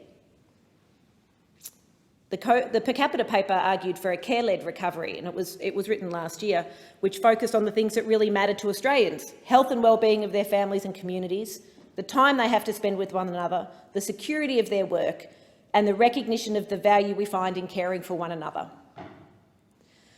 And if those things aren't at the heart of the vision for what the country looks like as we come out of COVID and the years and decades in the future, then we're doing a disservice to men and women in our community. We know that women during COVID were the most likely to lose paid work and were most likely to bear more of the unpaid but essential work at home as we went through essential but very difficult public health restrictions and lockdowns. And we know from recent ABS data that women are more likely to be underemployed than men, wanting more work but not able to get it. Recently, I spoke with my constituent Amy, who lives in Seaford and who is a self-employed architect. Amy has 2 young children. She and her fiancé work from home and did so before the pandemic. But because of the industries they work in, they were not classified as permitted workers during lockdown. So it meant that they couldn't access childcare for a large portion of the last 2 years. Someone had to look after the children, the young children who could no longer go to childcare. And like in so many families in my community and across the country, that role fell to Amy. Now, Amy is not unhappy about that. She's not complaining about that. But the reality for Amy and many women is that to care for their children, she had to give up work, which, and I quote, was heartbreaking for me. It has been devastating to watch my business slowly die. Due to my situation with no access to childcare, I had to turn business away as I could not guarantee when I would be able to work again. And Amy made the observation to me that so many others have, but which sadly it seems that the Morrison government hasn't heard or doesn't understand, that the necessary health response to COVID, the lockdowns and restrictions, disproportionately impacted women and particularly women with children, and that still hasn't been properly addressed. And particularly women that were sole traders and missed out on both state and federal support for their businesses, and they had to stop working. I couldn't put it any more clearly than Amy did when she said to me, and I quote, "I'm concerned about the flow-on effects of lost wages, lost super and lost opportunities for women with children as a result of COVID." In her recent address to the Press Club, the indomitable Sam Moyston, wearing, I think, her CEW hat, because she has so many hats, put it like this: "We are now living with what Professor Elizabeth Hill describes as a great weariness and whiplash for women right across the country. The weariness and emotional havoc of paid and unpaid work during lockdown, the whiplash of disproportionate jobs and hours lost during COVID, where 55% of the jobs lost during April 2020 were women, and this year 60% of the job losses across Australia between June and September were jobs lost by women. We know that feminised industries are paid less than male-dominated industries. We know that there is a gender pay gap. We know that that has been exacerbated by what we've gone through, and we deserve a government that will deal with it, and that will be an Albanese Labor government that I will be proud to work in." Thank the member for Dunkley, and I call the member for Dawson. Thanks, Mr Speaker. And apart from the last sentence, I concur with the previous speaker. We should never have had lockdowns. Thank you, Mr Deputy Speaker. If justice were a dish, it would be better served cold than to be not served at all. And in a country where belief in a fair go is in our DNA, the quest for justice should never fade. That's why 120 years after the fact, there remains a strong desire amongst many people, some of my parliamentary colleagues included, for one of our national legends to receive long overdue justice. In February, it'll be 120 years since the execution of Harry Morant, better known as Breaker Morant, and Peter Hancock, as well as the sentencing of their colleague George Whitten to life imprisonment. Their trials and executions have been the subject of great conjecture in Australian history, as well as the subject of stories, books, ballads, a screenplay, and the 1980 movie titled Breaker Morant. Harry Morant established himself as quite a character from very early on in life, undoubtedly an expert horseman, reportedly a womaniser, and perhaps a little loose with the truth about his past and legendary exploits. Depending on which stories you believe, he may have even been a bit of a scoundrel.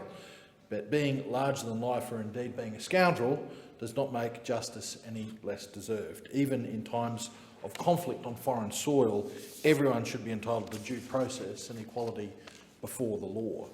Morant, Hancock and Whitten were not tried in accordance with the military law of the time, 1902 we're talking about. Their convictions were likely unlawful and their sentences likely illegal, as they were not afforded an opportunity to appeal, which was a right enshrined in law in 1902. There was a failure to implement the court's martial recommendations of mercy, and there were denials of proper opportunity to consult legal counsel before trial, right to communicate with witnesses and next of kin, and right to communicate with the Australian government of 1902 to seek intervention and support. Now, Australians have always held in high regard the men and women putting their lives on the line by defending our freedoms on foreign soil. But not all Australians show the same respect today that they once did. There are those in the media and amongst the elites who despise our nation and those who fight to protect it. In 2016, some rumours were enough to launch an investigation conducted by New South Wales Supreme Court Judge Paul Brereton to answer questions of unlawful conduct concerning the Special Operations Task Group in Afghanistan. What followed was a media and anti-military pile-on, besmirching not only the subjects of the rumours but an entire class of people. You might recall the Chinese Foreign Ministry official Li Jianzhao posted to Twitter a photoshopped image depicting an Australian soldier holding a knife to the neck of an Afghani child. And when the Brereton report was released, the entire Special Air Services 2nd Squadron was completely disbanded, tarnishing the reputation of every single member, whether a subject of that report or not. And when you read the report, it found that the rumours, the allegations and suspicions around 39 alleged incidents were, quote unquote, not substantiated, while the inquiry found, quote unquote, credible information about 23 incidents. It said this about that credible information: there can of course be credible information of a matter warranting further investigation, even if there is also credible information to the contrary. A finding that there is credible information of a matter is not a finding that the matter is proved. But the trial by media and public persecution of our soldiers had already been conducted. A whole squadron was treated as if it was guilty and sentenced to a tarnished reputation, regardless of what outcomes may yet come out of any legal proceedings. So 120 years on, we still have Australian soldiers being judged unfairly and not afforded due process. But justice, as I said, is better served cold than never being served at all.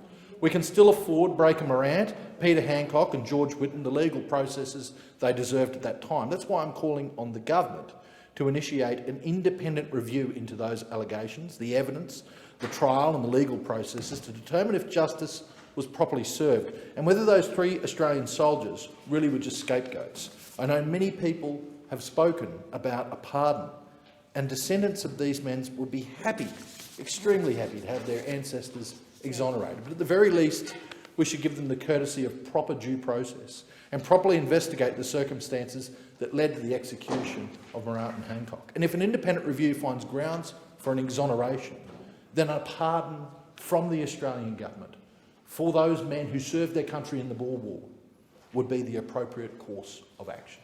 Thank you very much, Mr Deputy. I thank the member for Dawson, and I call the member for Macon. Thank you, Mr Deputy Speaker. Mr Deputy Speaker, as we approach the end of this parliamentary term, the question that arises is, are Australians better off, and is Australia now a better country to live in after 8 years of coalition governments? For most Australians, the response would very likely be no.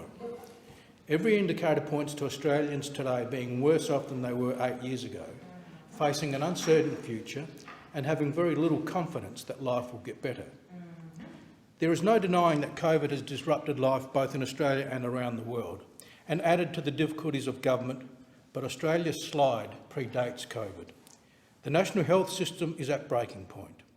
Ambulance ramping, unheard of years ago, has never been worse. In South Australia, it has become a daily occurrence. Lives are being put at risk, and there are already claims that lives have actually been lost.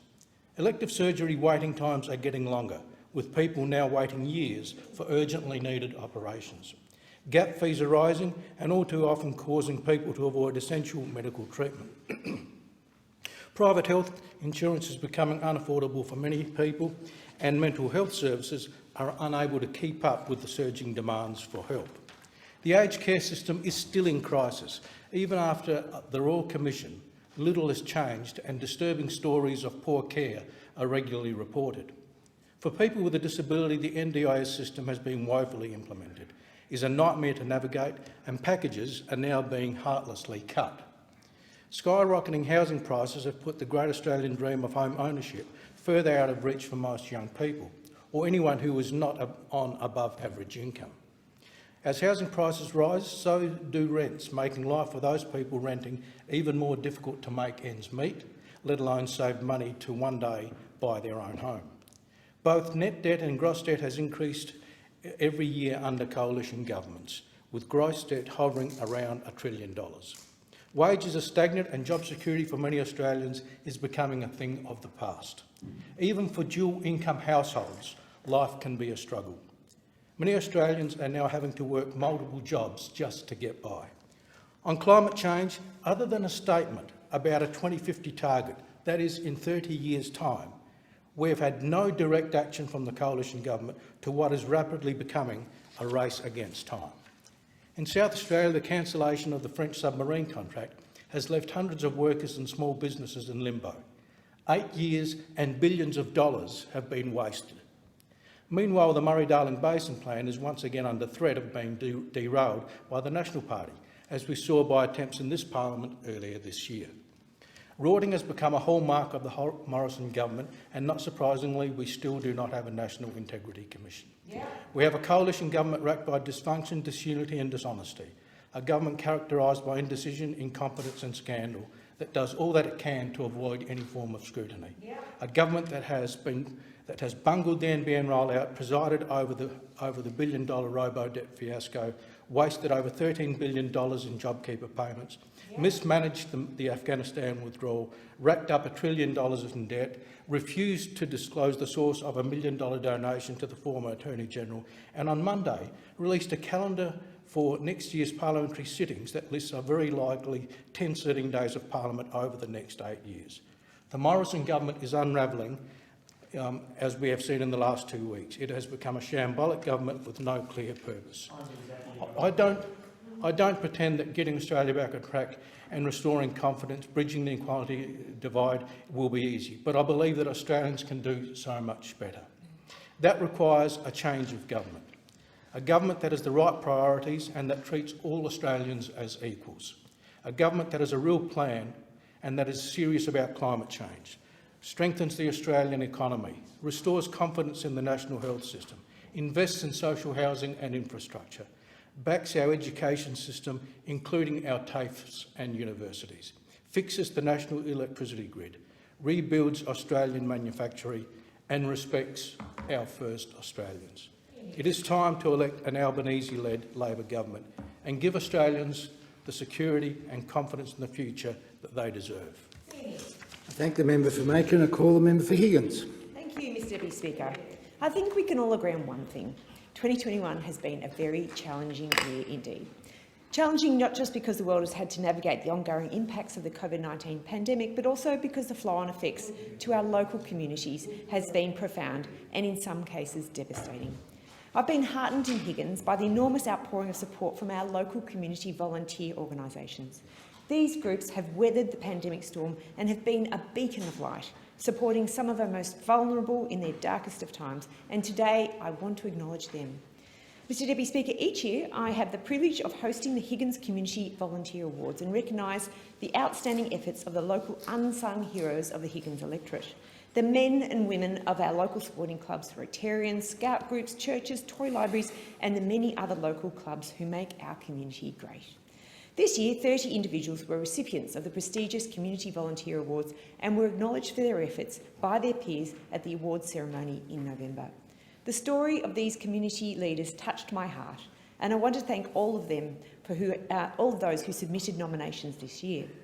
Collectively, our recipients contributed over 260 years of service to their local organisations, which speaks volumes to their ongoing commitment to our community. I also want to place on record my sincere thanks to our extra special guest speaker, none other than three-times Olympic athlete, including the recent Tokyo Olympics, and bronze medalist at the Olympics, Annabelle Smith, who also happens to be a Higgins constituent. Annabelle shared with the volunteers her experience competing as a triple Olympian and her admiration for volunteerism in her sport. As an athlete, passionate sportswoman and local champion, Annabelle has spent her career surrounded by dedicated volunteers who've made an enormous contribution to her success. And I want to thank her for joining us on the evening and for being so inspirational. Mr Deputy Speaker, I want to take the opportunity to name the following individuals for this year's recipients for Hansard. Christine McKillop from the Great Valley Road community, Andrew Othen from Malvern Baseball Club, Jeff Colson from the Murrumbina Park Bowls Club, Deborah Negri from the Currajong School, Kia Nyo and Pham Ho from the Vietnamese Senior Cultural Association, Gillian Manson from Blind Sports and Recreation Victoria, Heidi Sutherland from Prahran Cricket Club, Juanita Olden from the Malvern Special Needs Playgroup, Nigel Stamford from 13th Malvern Scout Club Group, Julie and Peter Di Vercinielli from Very Special Kids, Ros Crommelin from Mekwa Care, Noel Miller Centre, Francis Clancy from Cabrini, Marcia Fison from Inclusion Melbourne, Lee Matchin from the Probus Club of Malvern, Claire Valentine from Carnegie Toy Library, Piero Visconi from Joe Care, Herman and Heather Coppens from St James Anglican Church, as well as Elizabeth Poth in the op shop, Elaine Hillier from Stonington City Brass, David Purcell and Arnie and Judy Maschielli from the Self-Help Addiction Resource Centre, Anita Rumba from Vision Australia, Rosie Potazadnik from the Australian Friends of Tel Aviv University, Carleen Coker from the Ashburton Traders Association, Ben Bakari from the Vic Malvern SES, and finally, Lil Barrack Macy from the Craig Family Centre. Congratulations to all for your efforts, not just during the pandemic, but for some who have literally taken care of their community for decades.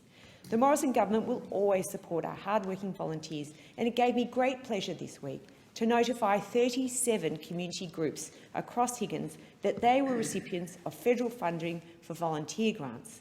$130,945 will be shared across these groups in a huge boost that will mean they can continue to play their crucial role in society, especially as we move forward out of the pandemic. Mr Deputy Speaker, volunteering helps reduce marginalisation. It increases community participation and, importantly, and often not recognised, it provides many with a proven pathway to work.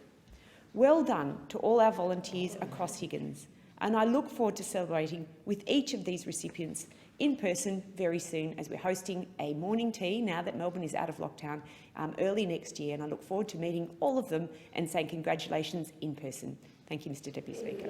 Order. The question is that the Federation Chamber do now adjourn, and I call the member for Clark. Deputy Speaker, after the global climate talks last month, surely the argument for keeping trees in the ground has never been more compelling, with Tasmanian forests in particular providing a powerful case for preserving our forests. Indeed, in Glasgow, Australia and over 100 other countries signed an agreement promising to end deforestation by 2030 in a landmark pact that, if put into practice, would play a critical role in slowing and preventing catastrophic climate change.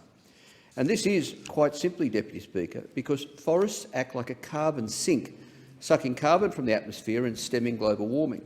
In fact, they're so good at it that the only reason the federal government can claim Australia has so far reached our emissions targets is because we've stopped cutting trees down so fast.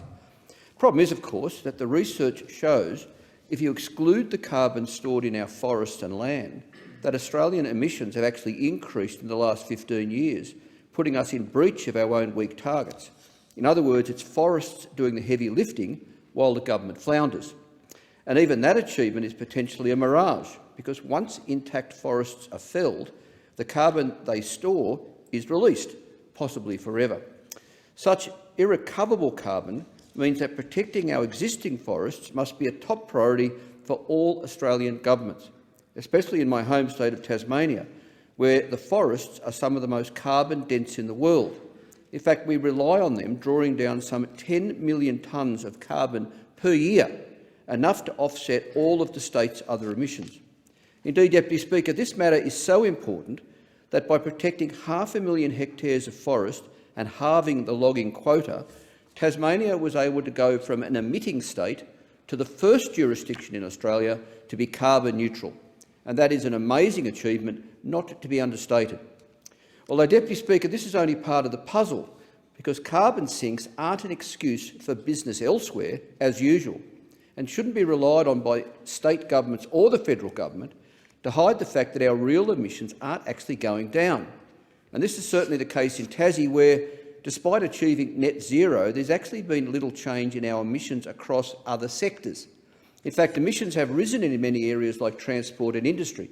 In other words, just like at the federal level, the Tasmanian government is relying on the forests and other natural carbon sinks to bring down our numbers. Of course, Deputy Speaker, we can't offset our way to zero simply by relying on trees, and we also must rapidly phase out coal, gas and oil and fast-track to 100% renewables. There's just not enough trees to suck up all the filth we pump into the atmosphere, and it's blindingly obvious to anyone following the science and anyone watching the weather that we need to actively reduce emissions across the country in all sectors, and that goes for Tasmania too.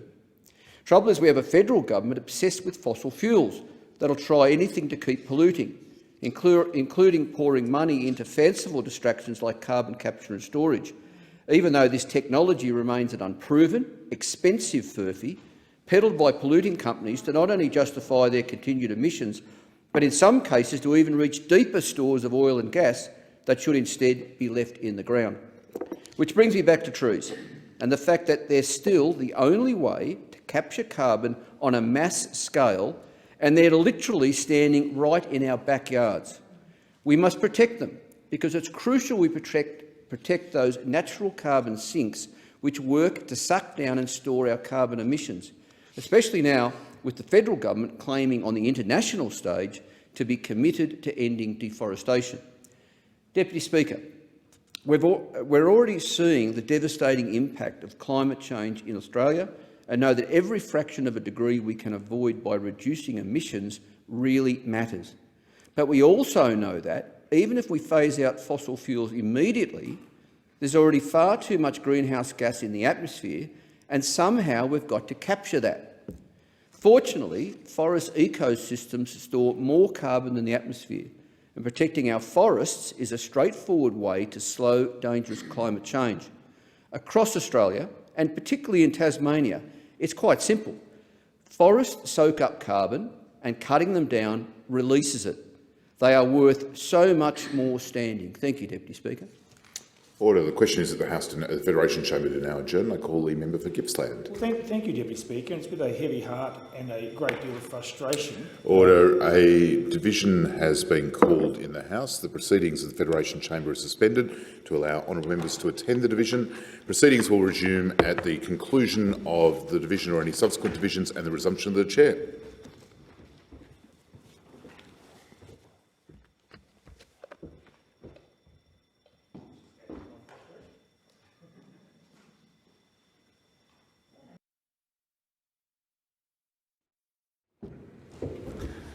Right, and I call the member for Gippsland. Deputy Speaker, it's with a heavy heart and some level of frustration I raise my concerns with the failure by all levels of government to actually deliver the recovery we need in East Gippsland after the Black Summer bushfires. On the bright side, I do want to thank the workers and the volunteers who have actually done something to help, but we have such a long way to go. Now, next week I'll be meeting with representatives of the National Recovery and Resilience Agency, and my advice to those staff members will be blunt and it will be straightforward. Grant writing fatigue has set in, adding to the trauma in my community. You need to stop making excuses and you need to start meeting deadlines. You need to start listening to locals instead of state government bureaucrats. You need to develop a greater sense of urgency across all levels of government, and you actually have to help get stuff done on the ground. Deputy Speaker, it's been almost 2 years since the bushfires, and just a reminder of the scale of the impact in my seat of Gippsland. More than half of the East Gippsland local government area was burnt. More than 60,000 people are estimated to have evacuated in East Gippsland as a result of the warnings. 3 people tragically died and 410 residential properties were destroyed. The cumulative impact of economic losses as a result of drought, bushfires and COVID-19 has entrenched the socio-economic disadvantage experienced by one of the most vulnerable regional communities in Australia. Yet this region has not received a fair share of funding because the state government ran the grants program, and the latest $280 million Black Summer bushfire program has not announced a single successful project because of bureaucratic delays here in Canberra. We were promised these funds months ago, Deputy Speaker, but now we're being told to wait until next year. Now, I understand these Gippsland community organisations have applied for more than $40 million worth of projects, much-needed projects, and some bright spark gave us a notional allocation of just $4.5 million in the official grant guidelines documents. Now, I've already pushed back on that, Deputy Speaker, and pushed back on that idea, and now we're told that's only an indicative amount and we could receive more. So sorry if on behalf of my community, Deputy Speaker, I call bull dust on that one. We don't need more empty promises, we actually need more money, and we need to focus on delivery to help one of the most disadvantaged communities in Australia fully recover socially, economically, environmentally and culturally. Now, Deputy Speaker, I've received a letter from the Emergency Management Minister, Bridget McKenzie, claiming the Black Summer Bushfire Recovery Grants Program allocation to the region would not be capped at $4.5 million, as was previously indicated. I've repeatedly called on my colleagues to ensure the funding is properly weighted to the regions which actually suffered fire damage and not just flow-on economic impacts. It defies logic, Deputy Speaker, that $27 million has been notionally allocated to 6 councils in North East Victoria and just $4.5 million to East Gippsland Shire. To add insult to injury, the Canberra bureaucrats have allocated funding based on local government areas, which actually discriminates against Victoria because we actually amalgamate our councils, and in East Gippsland's case, 4 or 5 councils into one. If East Gippsland Shire hadn't gone through the amalgamation process under this lazy Canberra bureaucratic approach, we'd be eligible for $22.5 million. But, thankfully, according to Senator McKenzie, the notional amount allocated in the grant guidelines is not a done deal. She's written to me, and I quote, "The amount of funding that ends up going to projects in a local government area may be more or less than the guide amount based on projects received, demonstrated need and the project merit." I hope the Minister's right. I'm not blaming her, Deputy Speaker. I hope her bureaucrats don't let her down again. There is huge unmet demand for projects in my electorate, and it's going to take a lot more than $4.5 million to keep me happy and to keep my community happy. East Gippslanders suffered more damage than any other part of Victoria, and the go slow by the state government to repair or replace its assets on public lands means the private economy, the visitor economy, is not recovering as quick as it should be. We are the custodians of a huge public land estate in East Gippsland. We don't have the resources to properly look after that public land estate. We still have bridges, cabins and pathways that haven't been fixed because there's simply not enough boots on the ground. The state government does not hire enough outdoor crew workers to get the work done. We need more boots and less suits. We need more boots in Gippsland to get the practical environmental work done, and less suits in the cities making excuses about why projects can't be completed in a more timely manner. Speaker, it's simply time to get stuff done. I have no intention of giving up the fight for a fair go for Gippslanders, and I remind the National Recovery and Resilience Agency, stop making excuses. The grant writing fatigue has set in. It's adding to the trauma of my community. Start making your own deadlines, start listening to locals, develop a greater sense of urgency and actually get stuff done on the ground. Order. And I call the member for... the question is that the Federation Chamber do now adjourn. And I call the member for Cowan. Thank you very much, Deputy Speaker. Well, it's the final sitting week and the final sitting day for 2021. I came here, trekked across the country to Canberra in the hope that I would be able to debate issues that were important to my community in Cowan. Not least, Deputy Speaker, the issue of a Federal Integrity Commission. I've disclosed in this place before, Deputy Speaker, that my husband has had a long career as a public servant in corruption and corruption prevention at the state level. And he and I often talk about how astounding it is that my state colleagues, state members of parliament, state public servants can be investigated, they can be held to account, but there is nothing to hold me to account. There's nothing to hold anyone here in this place to account because of a lack of a Federal Integrity Commission.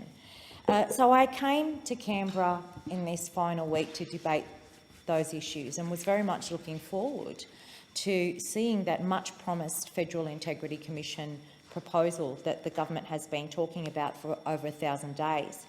Instead, the Prime Minister, who said that the government needs to get out of people's lives, introduced a bill that this government had the gall to title a voter integrity bill.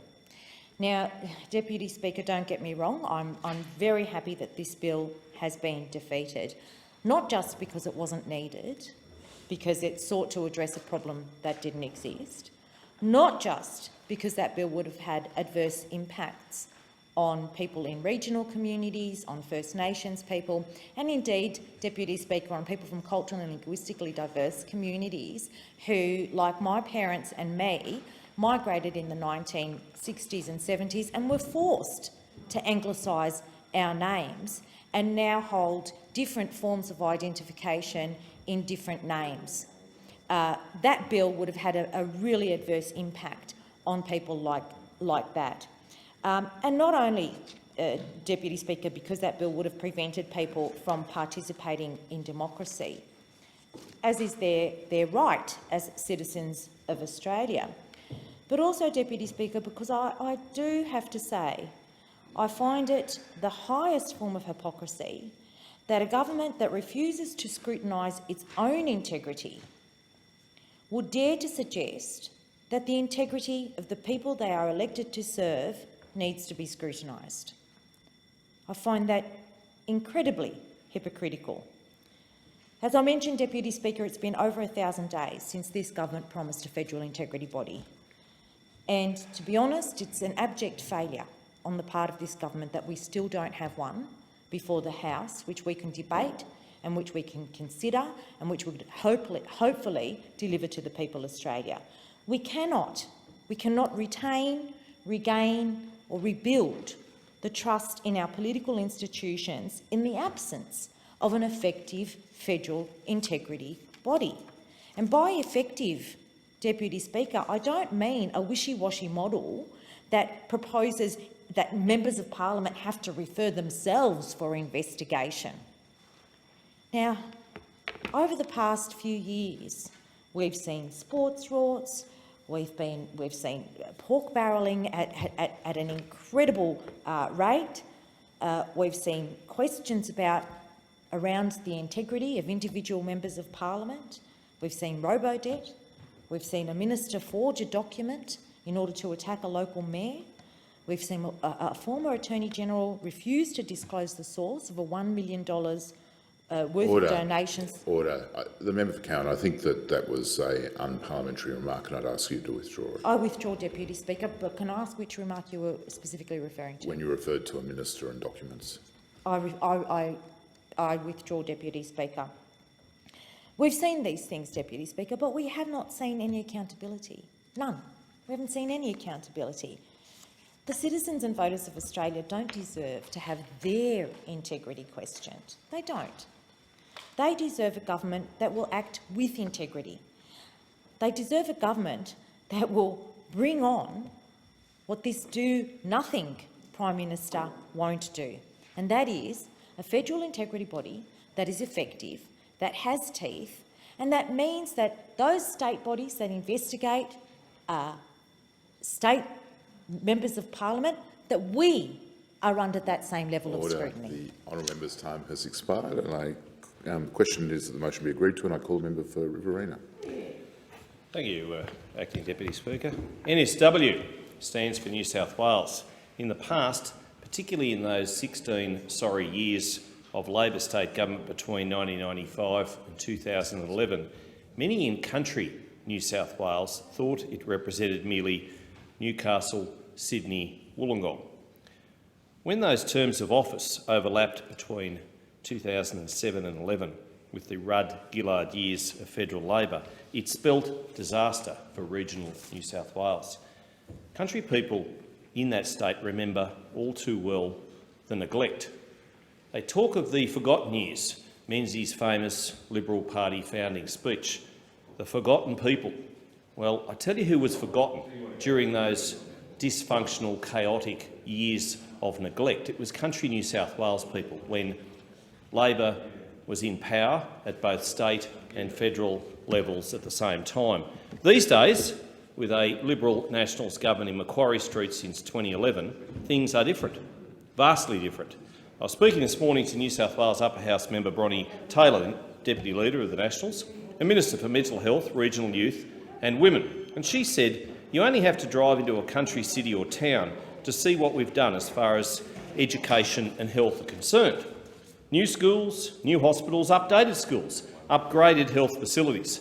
They're everywhere.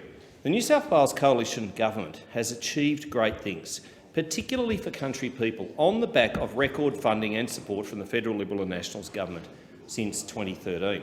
The work done by Minister Taylor MLC, supported by federal initiatives such as Headspace, has been exceptional and is, of course, ongoing.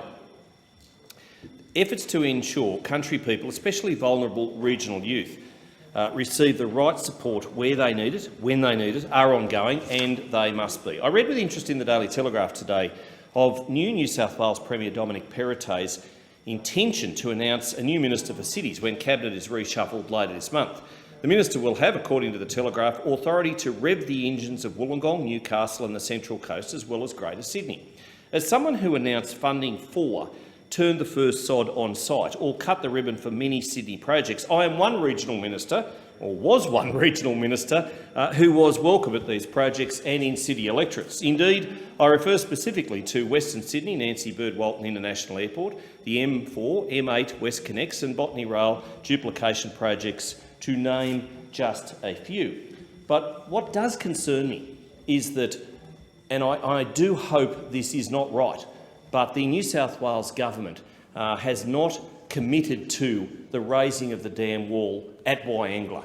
And whilst he was asked in question time just the other day, the Premier has not committed. He admittedly said that the business case needs to come forward, and that is true.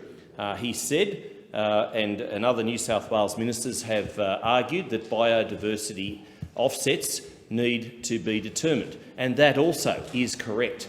But I also appreciate that originally there was a loan applied for and obviously given by the federal government as far as water infrastructure is concerned. That then was requested to be a grant, and that was also provided for and allocated. Now the costs seem to have blown out to the order of from $650 million to potentially more than $2 billion. Well, that might be so, but how much would that money save the community of Forbes, which on average gets flooded and has been flooded every 7 years since 1887?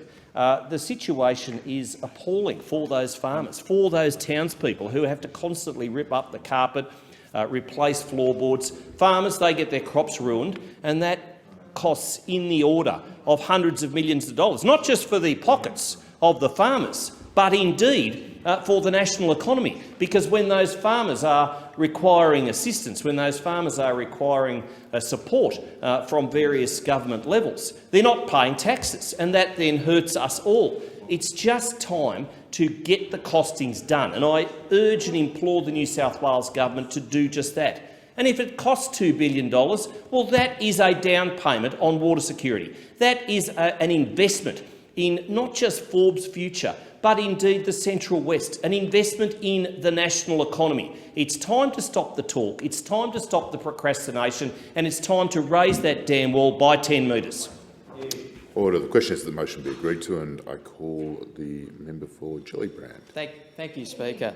Well, Australia's democracy is the foundation of our individual freedoms and our collective prosperity, and all of us in this place owe our positions to the institutions of Australian democracy. We're custodians of these democratic institutions, but all too often we take these institutions for granted. Every democratic norm that is ignored in this place, every principle bent in pursuit of short-term political gain, weakens these institutions and undermines public trust and confidence in our democracy. This is a problem because around the world, democratic principles are under pressure from rising populist and authoritarian forces, as much within our own societies as without. Our generation is being called on to fight for democracy in the face of this challenge. Next week, the US President Joe Biden is convening a summit for democracy, attended by around 110 countries, including Australia. The aim of the summit is to, quote, renew the spirit and shared purpose of the nations of the free world and to strengthen our democratic institutions and honestly confront nations that are backsliding and form a common agenda. It's an important challenge and a welcome return to global leadership in service of democratic values from the United States. We've seen democracies under pressure from without and within around the world in recent years. In the United States, we saw this most dramatically with the January 6th insurrection at the US Congress, an event that grew out of many years of attacks on democratic values and institutions in the United States under President Trump, and culminated in an attack on the most fundamental part of any democracy, a peaceful transition of power at the conclusion of free and fair elections. In this way, President Biden's Summit for Democracy is a welcome initiative, not because it seeks to lecture the world, but because it encourages the democracies of the world to undertake the same kind of self-reflection that it is currently undertaking about the health of its democracy in the wake of the January 6th insurrection. Australia should take up this invitation for self-reflection. In Australia, we're beginning to see a similar pattern play out, unfortunately, under the current government. Although external threats remain in the form of increasing cyber-enabled foreign interference, the greatest threat for our democracy comes from within, from those who undermine public confidence in our democracy by trashing the norms of our democratic institutions in pursuit of short-term political gain. Recent years have seen a series of actions from this government that have been destructive to public confidence in our democracy. Secret donations to ministers, countless Auditor-General reports into the rottings of billions of dollars of public funds, from sports rorts to car park rorts to law enforcement raids on journalists' homes over leaked documents to attacks on the universal franchise and attempts to import US-style voter suppression tactics to this country for the first time. Ministers and MPs suing their own citizens for defamation. The continuing failure of this government to establish a National Integrity Commission more than 1,000 days after it committed to do so. And most concerningly, a failure to unequivocally condemn rising authoritarianism in our political debate. For too long, this Prime Minister has shamefully pandered to extremists who have increasingly been introducing the threat of physical violence into our democracy. We've seen the consequences of this play out in the streets of our capital cities with violent rhetoric and props of violence targeting elected representatives. I know that many members of parliament are facing the next federal election fearing for their physical safety of themselves and their families for the first time. All of this should prompt serious self-reflection about what every one of us is doing to help sustain the strength of our democracy. The Summit for Democracy will seek commitments from participants to galvanise their own democracies under three themes: defending against authoritarianism, fighting corruption and promoting respect for human rights. There's plenty that the Australian government could commit to here for the sake of our democracy. I'm keen to do my bit as an elected representative in this place, and I'm looking forward to participating in this conversation through the legislative track of the Summit for Democracy, hosted by the US Congress's House Democracy Partnership very early in the morning, Friday on Australian time. The topics for this legislative track are well chosen: curbing authoritarianism through strong legislatures and the defence of democratic institutions and principles, and advancing integrity through parliaments. There is plenty that the Australian government could do on this front too. This summit underlines the way that Australia's alliance with the United States is far broader than simply a joint military defence alliance. It's an alliance founded on shared democratic values. It's an alliance founded on the common things that our elected representatives and all the citizens of our respective democracies believe. It's a deep alliance. It's not a shallow one. And Australia should rise to the challenge posed by our alliance partner and join in this fight for the future of democracy, not just internationally, not around the world, but most importantly of all, at home. Order. Other questions on the motion be agreed to, and I call a member for Cowper. Well, thank you very much, Acting Deputy Speaker. The last 20 years has been quite remarkable in terms of the technological advancements that we've seen, and we've literally become the Jetsons, where you can look at your phone and talk to somebody in the United States or anywhere around the world, or from Canberra to Port Macquarie when I talk to my kids at night time. And I think it'd be fair to say that these technological advancements helped us through this pandemic in terms of our connections with people, and more importantly, in terms of running the economy. We were able to continue to operate, whereas if this had happened some 20 or 30 years ago, I think we would have really struggled. So, we should be pleased and proud of those advancements over the past 20 years.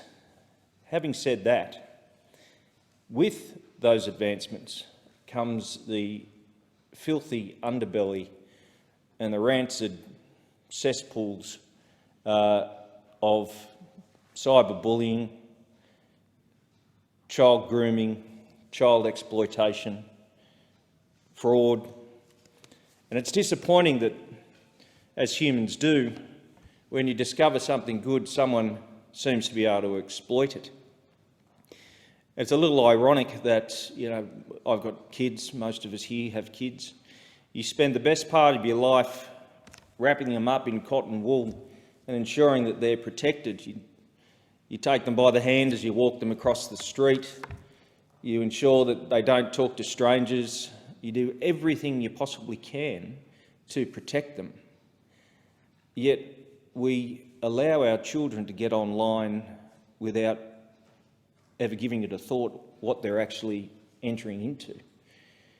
And it's very sad that society has that element in it, and it's even sadder that crimes against children increased by over 60%. during the lockdown on the internet. What is very pleasing, and it is bipartisan, that both sides of this House are ensuring that we are protecting our children and ensuring that legislation is being drafted and has been drafted to protect not only children against grooming online, and can I thank the AFP and all the agencies who work in that industry or in that area that are attempting to bring down and lock up those offenders who target our children, because there is nothing worse than those who seek to harm our young ones. So I thank the AFP for the hard work that they do.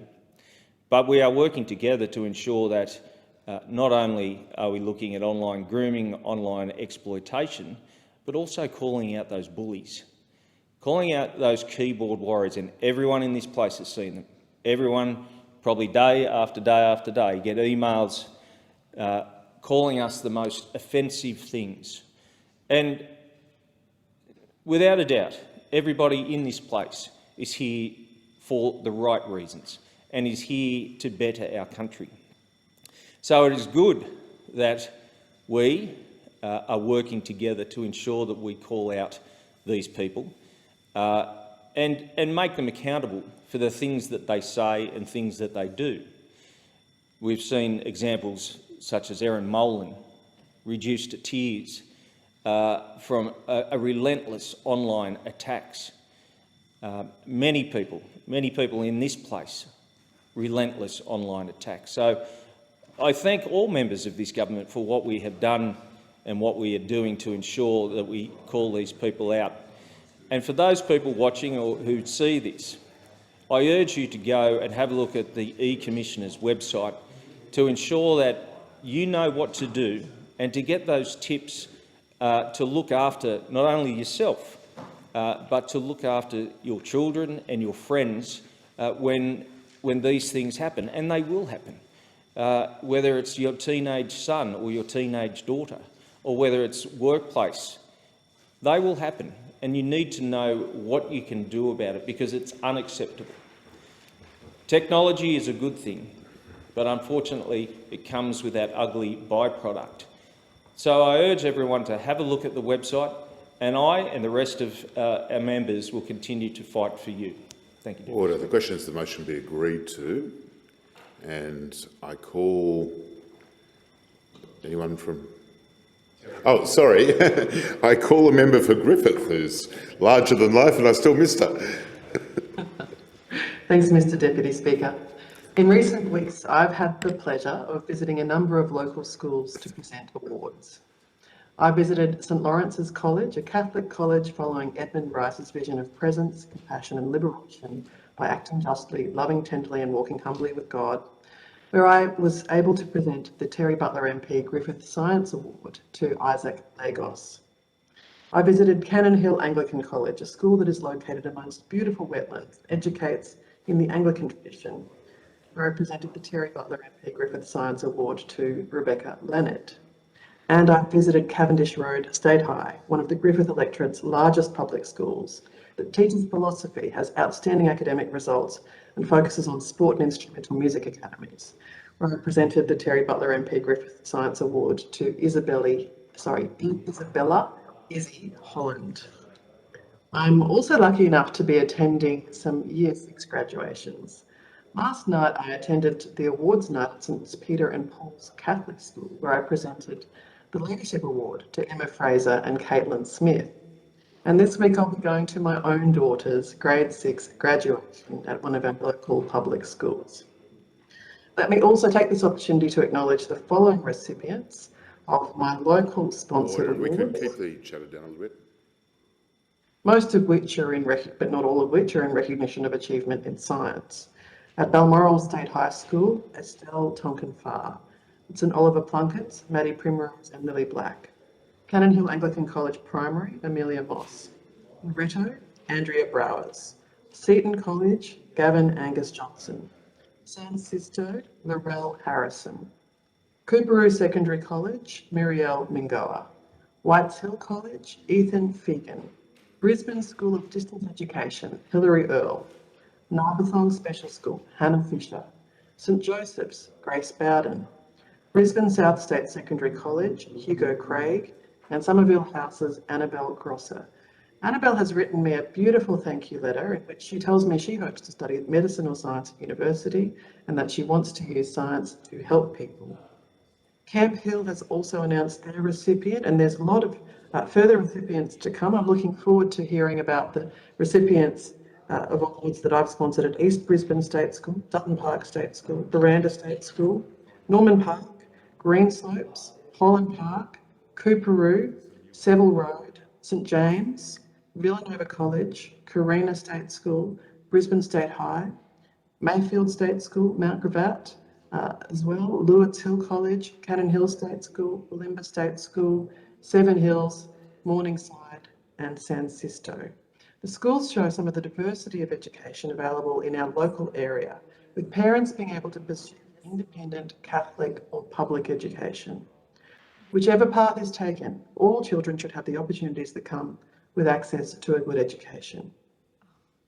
2022 marks 55 years since Gough Whitlam first became leader of the Labor Party, and 2023 will be the 50th anniversary of his Labor government's landmark schools funding laws.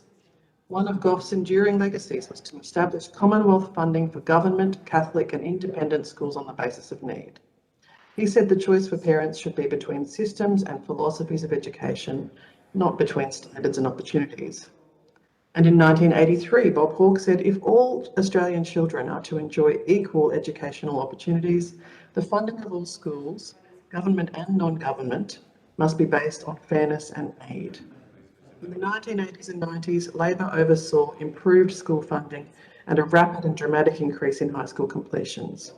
More recently, Kevin Rudd and Julia Gillard oversaw significant improvements to support for schools.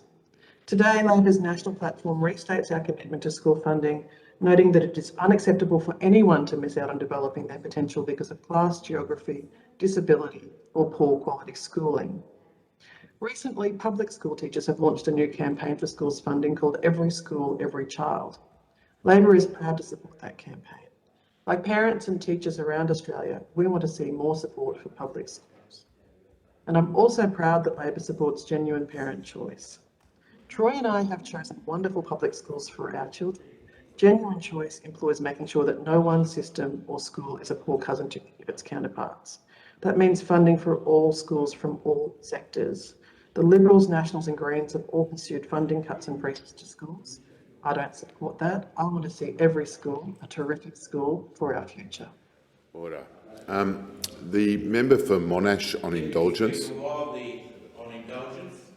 While the member for Griffiths is with us, at the completion of the address by the Chief Opposition Whip, Chris Hayes, and his valedictory, everybody in the room was getting a hug except the member for Griffiths. So we'll send you a hug, member for Griffiths, and wish you Merry Christmas. Thank you, member. I certainly appreciate that, and I was very pleased to be able to be at the valedictory, if only via video presence. I thank the member for Monash. The question is the motion be agreed to, and I call the member for Parkes. Thank you, Deputy Speaker. I hope you don't start hugging anyone. Thank you. Thanks for reminding me, Deputy Speaker. This Saturday in New South Wales is local government elections, and I see the Shadow Local Government Minister is in the chamber here with me. And as the former local government minister, I firmly believe that probably one of the most important levels of government is local government. It's the level of government that's closest to the people. It's the level of government that can really steer and direct individual communities onto greater and brighter futures. Before I go on, I'd just like to mention that I've got 18 local government areas across my electorate, plus the unincorporated area of New South Wales. But of those 18 councils, 4 of the mayors are not recontesting. Ray Donald from the Bogan Shire, based on Nyngan, is not contesting after a long career in local government. Ray has been a fierce advocate for the Nyngan and the Bogan Shire, and I've worked with him over the last 14 years on improving medical facilities, early childhood facilities and numerous other projects that Ray has fought very hard for to improve his community. Phil Ocker O'Connor. Ocker is the Mayor of Brewarrina, and I've got to say Ocker is going to leave a huge legacy when he doesn't recontest and resigns.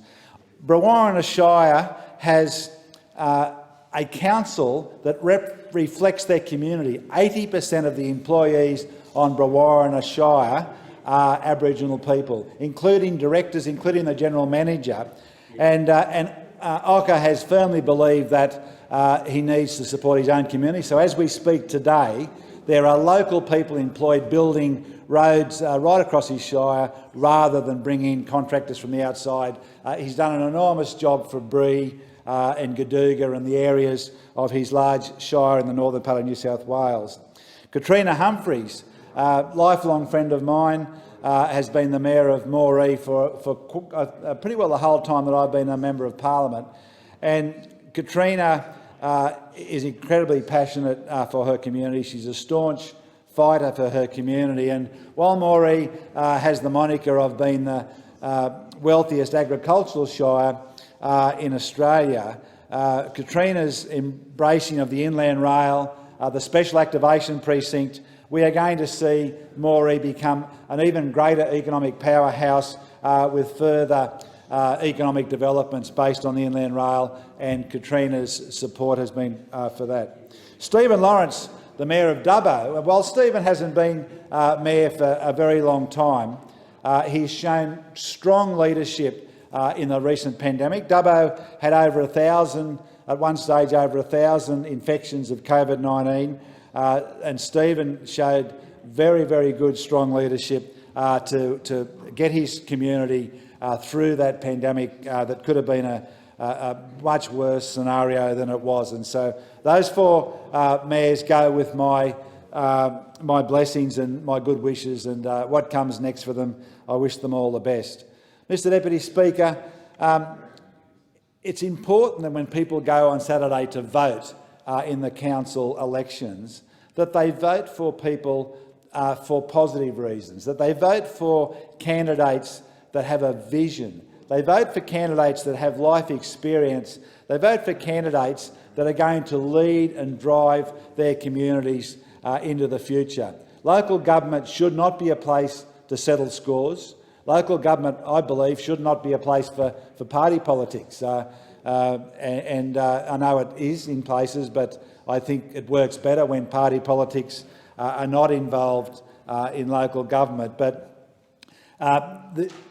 in regional Australia, in my part of the world, the outlook is the most positive that we have seen for a long, long time. The potential for regional Australia to grow and prosper is enormous, and that will help.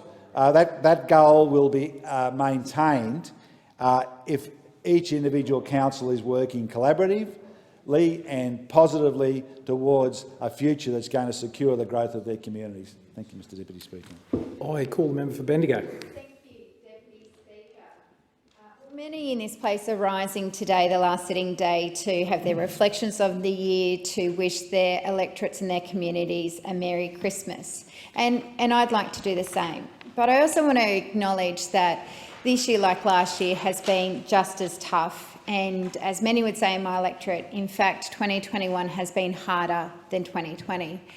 There's a level of frustration too, that particularly when we have leaders who are just trying to be merry, be happy. Our Prime Minister suggesting that it's going to be a great Christmas. For many, it's not going to be. Whilst people will get together and will get the opportunity to catch up, there's still going to be an element of sadness for so many. The pandemic, and because of the pandemic and the health restrictions, people have missed out on key events, key moments in their lives, and they did so to keep others safe. There are people who won't be at the Christmas table this year, people who've passed away, people who didn't get the opportunity to go to that funeral. They could only watch it via live link. They are people that I'm thinking of this Christmas.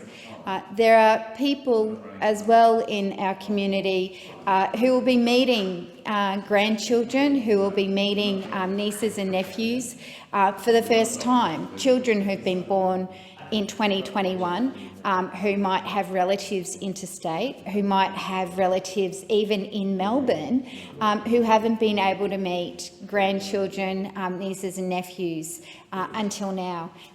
You know, that's my story. My sister, who lives up on the Torres Strait, hasn't met my son yet, and little Charlie will be 8 months next week. We're hoping to get together this Christmas, and our fingers are crossed, and I really thank the people of Queensland for getting the jab and their high vaccination rates, because it means that my family may be able to get together. My family is like many families. It's a story that's common throughout Australia. So whilst it'll be a happy reunion, there'll also be that sense of sadness, because there are many months where my sister couldn't meet her nephew. There are also the people that we've lost. That last lockdown in Melbourne, you may have heard from others, was particularly hard. And there were people who just didn't make it through. This toll of the pandemic on mental health has been high, and it's important that we acknowledge that whilst many have been kept safe because of the lockdowns, the long-term mental health toll, we will not know the full effect for some time. And so I'm thinking of those families and wanted to say that we acknowledge you that this Christmas is that bit harder, because some of our loved ones have not made it through. It is why this place is so important. And rather than just good wishes and let's come together and move on, we need to acknowledge that we're still in the pandemic, that we need to acknowledge that there is still a lot more work for this place to do, whether it be resourcing, whether it be support, whether it be health resourcing, mental health resourcing, whether it be making sure that you can take time off from work to care for your loved ones, whether they've got COVID or not have COVID. It is critical. Allowing time for people to grieve if they have lost somebody. They may have delayed grief because they weren't able to do so properly at the time of the person's passing.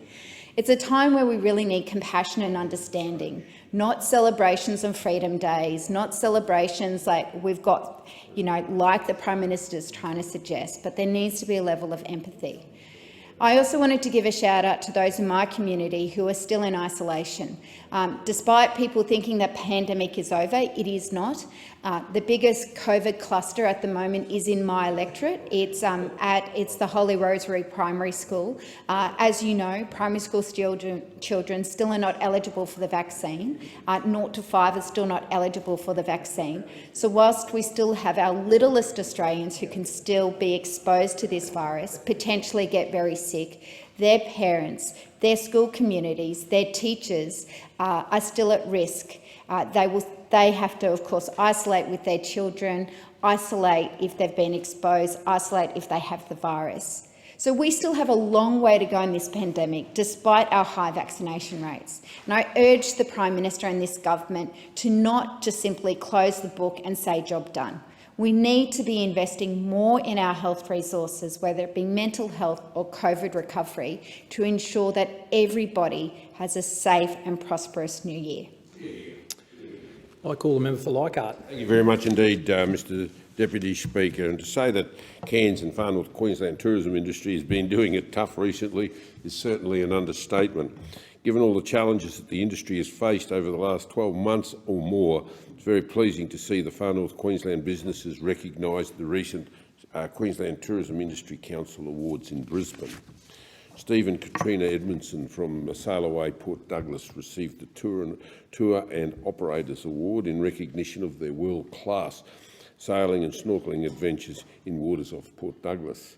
Steve and Katrina have been there for more than 3 decades of experience in the marine industry. In fact, Steve and Katrina were pioneers in sailing and snorkelling on the Great Barrier Reef, and this award is certainly thoroughly deserved.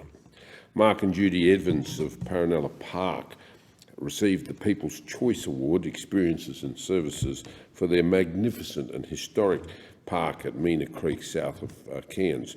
Paranella Park has become a must-see attraction for visitors to Far North Queensland, and I would certainly urge anybody here today who might be thinking of a trip to my neck of the woods in the future to put Parnell Park on the top of their list of things to do, I can assure you, you just will not be disappointed. Mr Deputy Speaker, one of the major awards of the night was presented to the tourism pioneer and a friend of mine, the late John Courtney, who received the Marie Watson Blake Award for outstanding contribution by an individual, and rightfully so. John was a true gentleman and the founder of the highly successful Savannah Guides. Savannah Guides was established in 1988 to provide access to tourists to unique natural features in Queensland's Gulf Savannah and to train high-quality tourism guides. Since 1998, the network has expanded to support over 500 tour guides and tour operators across Northern Australia. This award is a fitting recognition of a lifetime's work, and I'd like to take the opportunity of congratulating all the nominees and winners on the evening. As we move towards 80% and 90% vaccination rates in Queensland, there's a silver light on the horizon, albeit a very small one at this stage. Tourism in Tropical North Queensland CEO Mark Olsen has sadly informed me that this week the consumer confidence is at an all-time low across Australia for travel to Cairns, and unfortunately some of it reflected on the recent announcement on the South African variant. This consumer confidence unfortunately will not return until they understand until Easter 2022. Sadly, last weekend, that uncertainty, as I said, surrounding the Omicron strain, countless forward bookings for the Christmas and New Year period were cancelled because of concerns at more state enforced border closures. I've constantly said that Cairns and Far North Queensland hasn't got a tourism problem, it's got a confidence problem, and this confirms it, no doubt. On the flip side, however, interest internationally for visitors wanting to travel to Cairns is absolutely surging. Mr Olsen informs me that there are more than 50,000 inquiries a month out of the United Kingdom alone, followed by Europe, the US and New Zealand from people wanting to visit Cairns. Mr Deputy Speaker, there's absolutely no doubt that Cairns and Far North Queensland remains Australia's premier international holiday destination, and it will be a key player in the nation's post-pandemic tourism recovery. Pre-pandemic, Cairns and Far North Queensland tourism industry contributed $1 billion of tax revenue per annum and supported more than 25,000 jobs. I've got no doubt at all, given the resilience of the area, that we will recover. It's just a matter of when, and I know that a lot of the operators have been hanging on. A lot of that support, and much appreciated of the support that's been offered to them from the federal government, starting at JobKeeper and working the way through. We're starting to see some of these operators looking at new products up there for new experience for people come, and I've got no doubt at all that we will get back to those much higher levels, if not exceed those levels in the future. But sadly, in the short term, consumer confidence continues to be shattered by the Queensland Government's border uncertainty and the constant roadblocks and the shifting the goalposts and the excuses. And I really call on the Government to seriously look at this impact as we're getting closer to achieving our vaccination goals, and please start giving us an end date and sticking to it. Thank you. I call the member for Blaxland. This is my last speech in this place for this year, and I want to dedicate it to the many people in my local community who helped us to get through what has been a really tough year. The people that I have the privilege to represent here in the Australian Parliament were hit harder by the lockdown this year than any other part of Sydney. It's where more people lost their job than anywhere else. It's where more people got COVID than anywhere else, and it's where more people died than anywhere else. I want to thank all of the doctors and the nurses and the pharmacists in my community for everything they did this year and every year.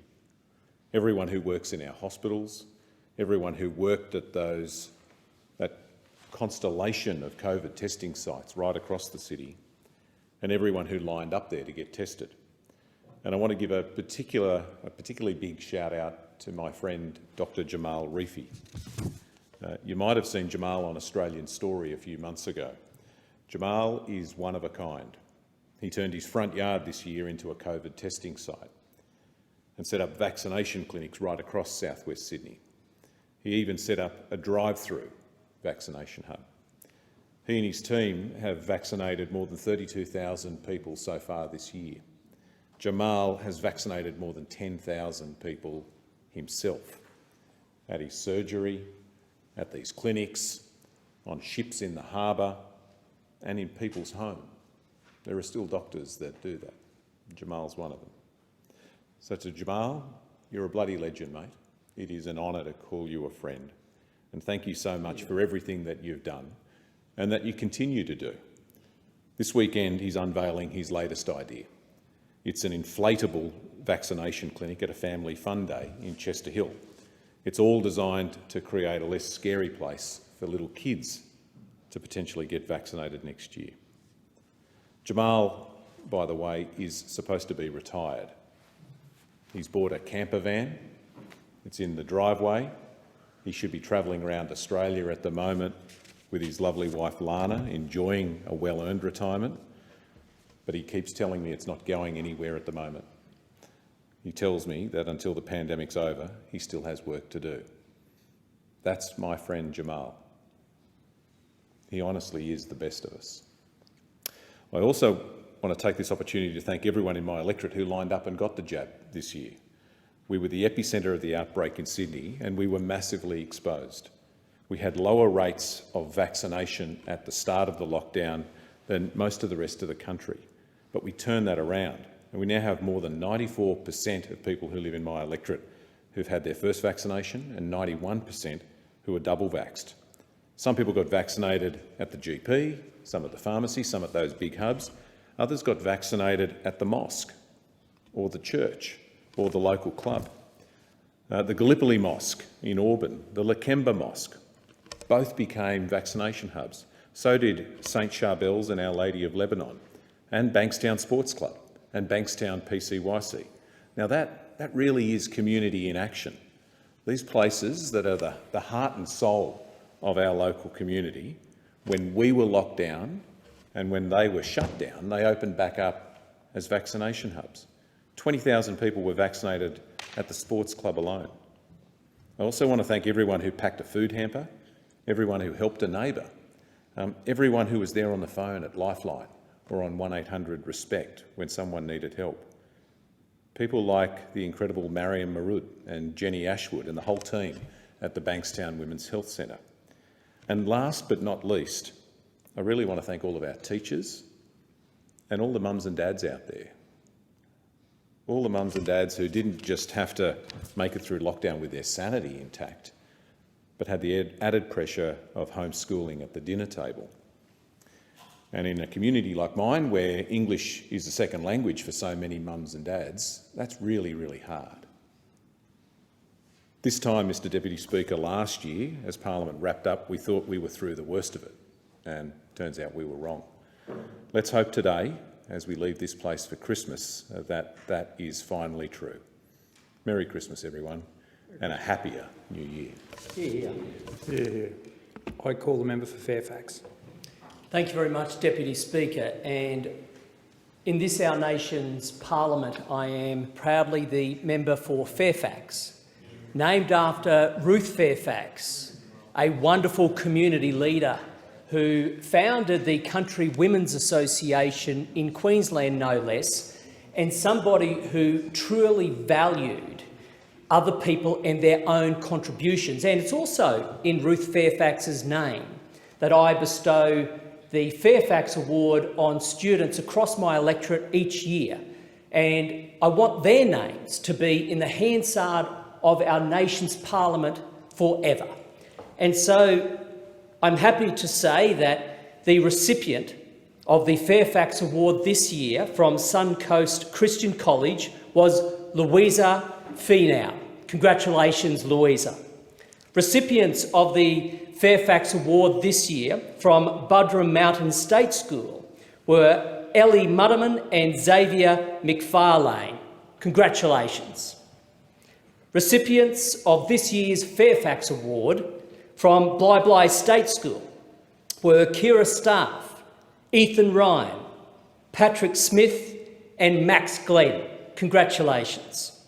Recipients of the Fairfax Award this year from Burnside State High School were Joshua Keeley and Sylvia Nguyen. Congratulations. Recipients this year of the Fairfax Award from the Yamundi State School were Finn Brimlow and Max Shainman. Congratulations.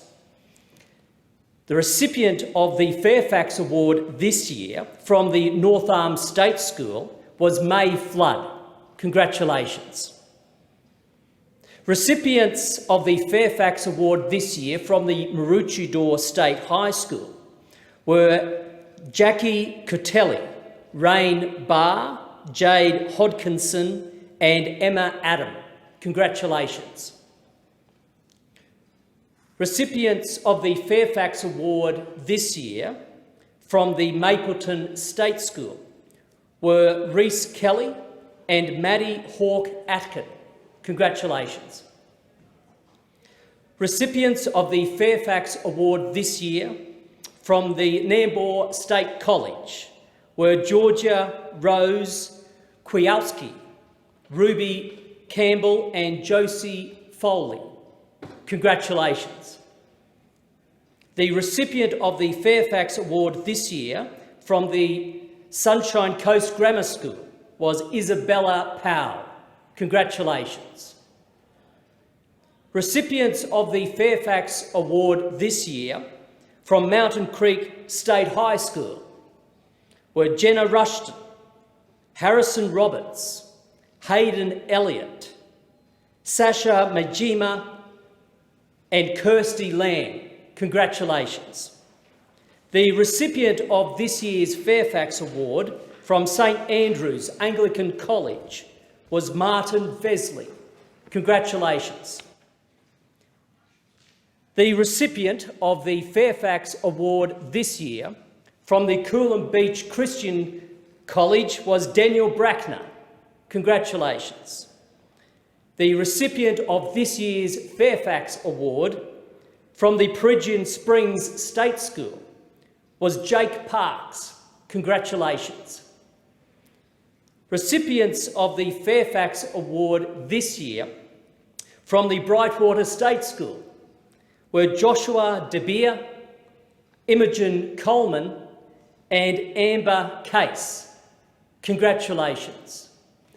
Each of these students do not just their school proud, but indeed the Sunshine Coast community and the nation. And to each of them I say, you have done the name of Ruth Fairfax proud. Thank you for what you do for your school community, for your peers, and for the broader Sunshine Coast. Thank you. Merry Christmas. Thank you, Deputy Speaker. The question is that the motion be agreed to. All those of that opinion say aye. To the contrary, no. The ayes have it. The Federation Chamber stands adjourned until 4 p.m. on Tuesday, the 8th of February 2022.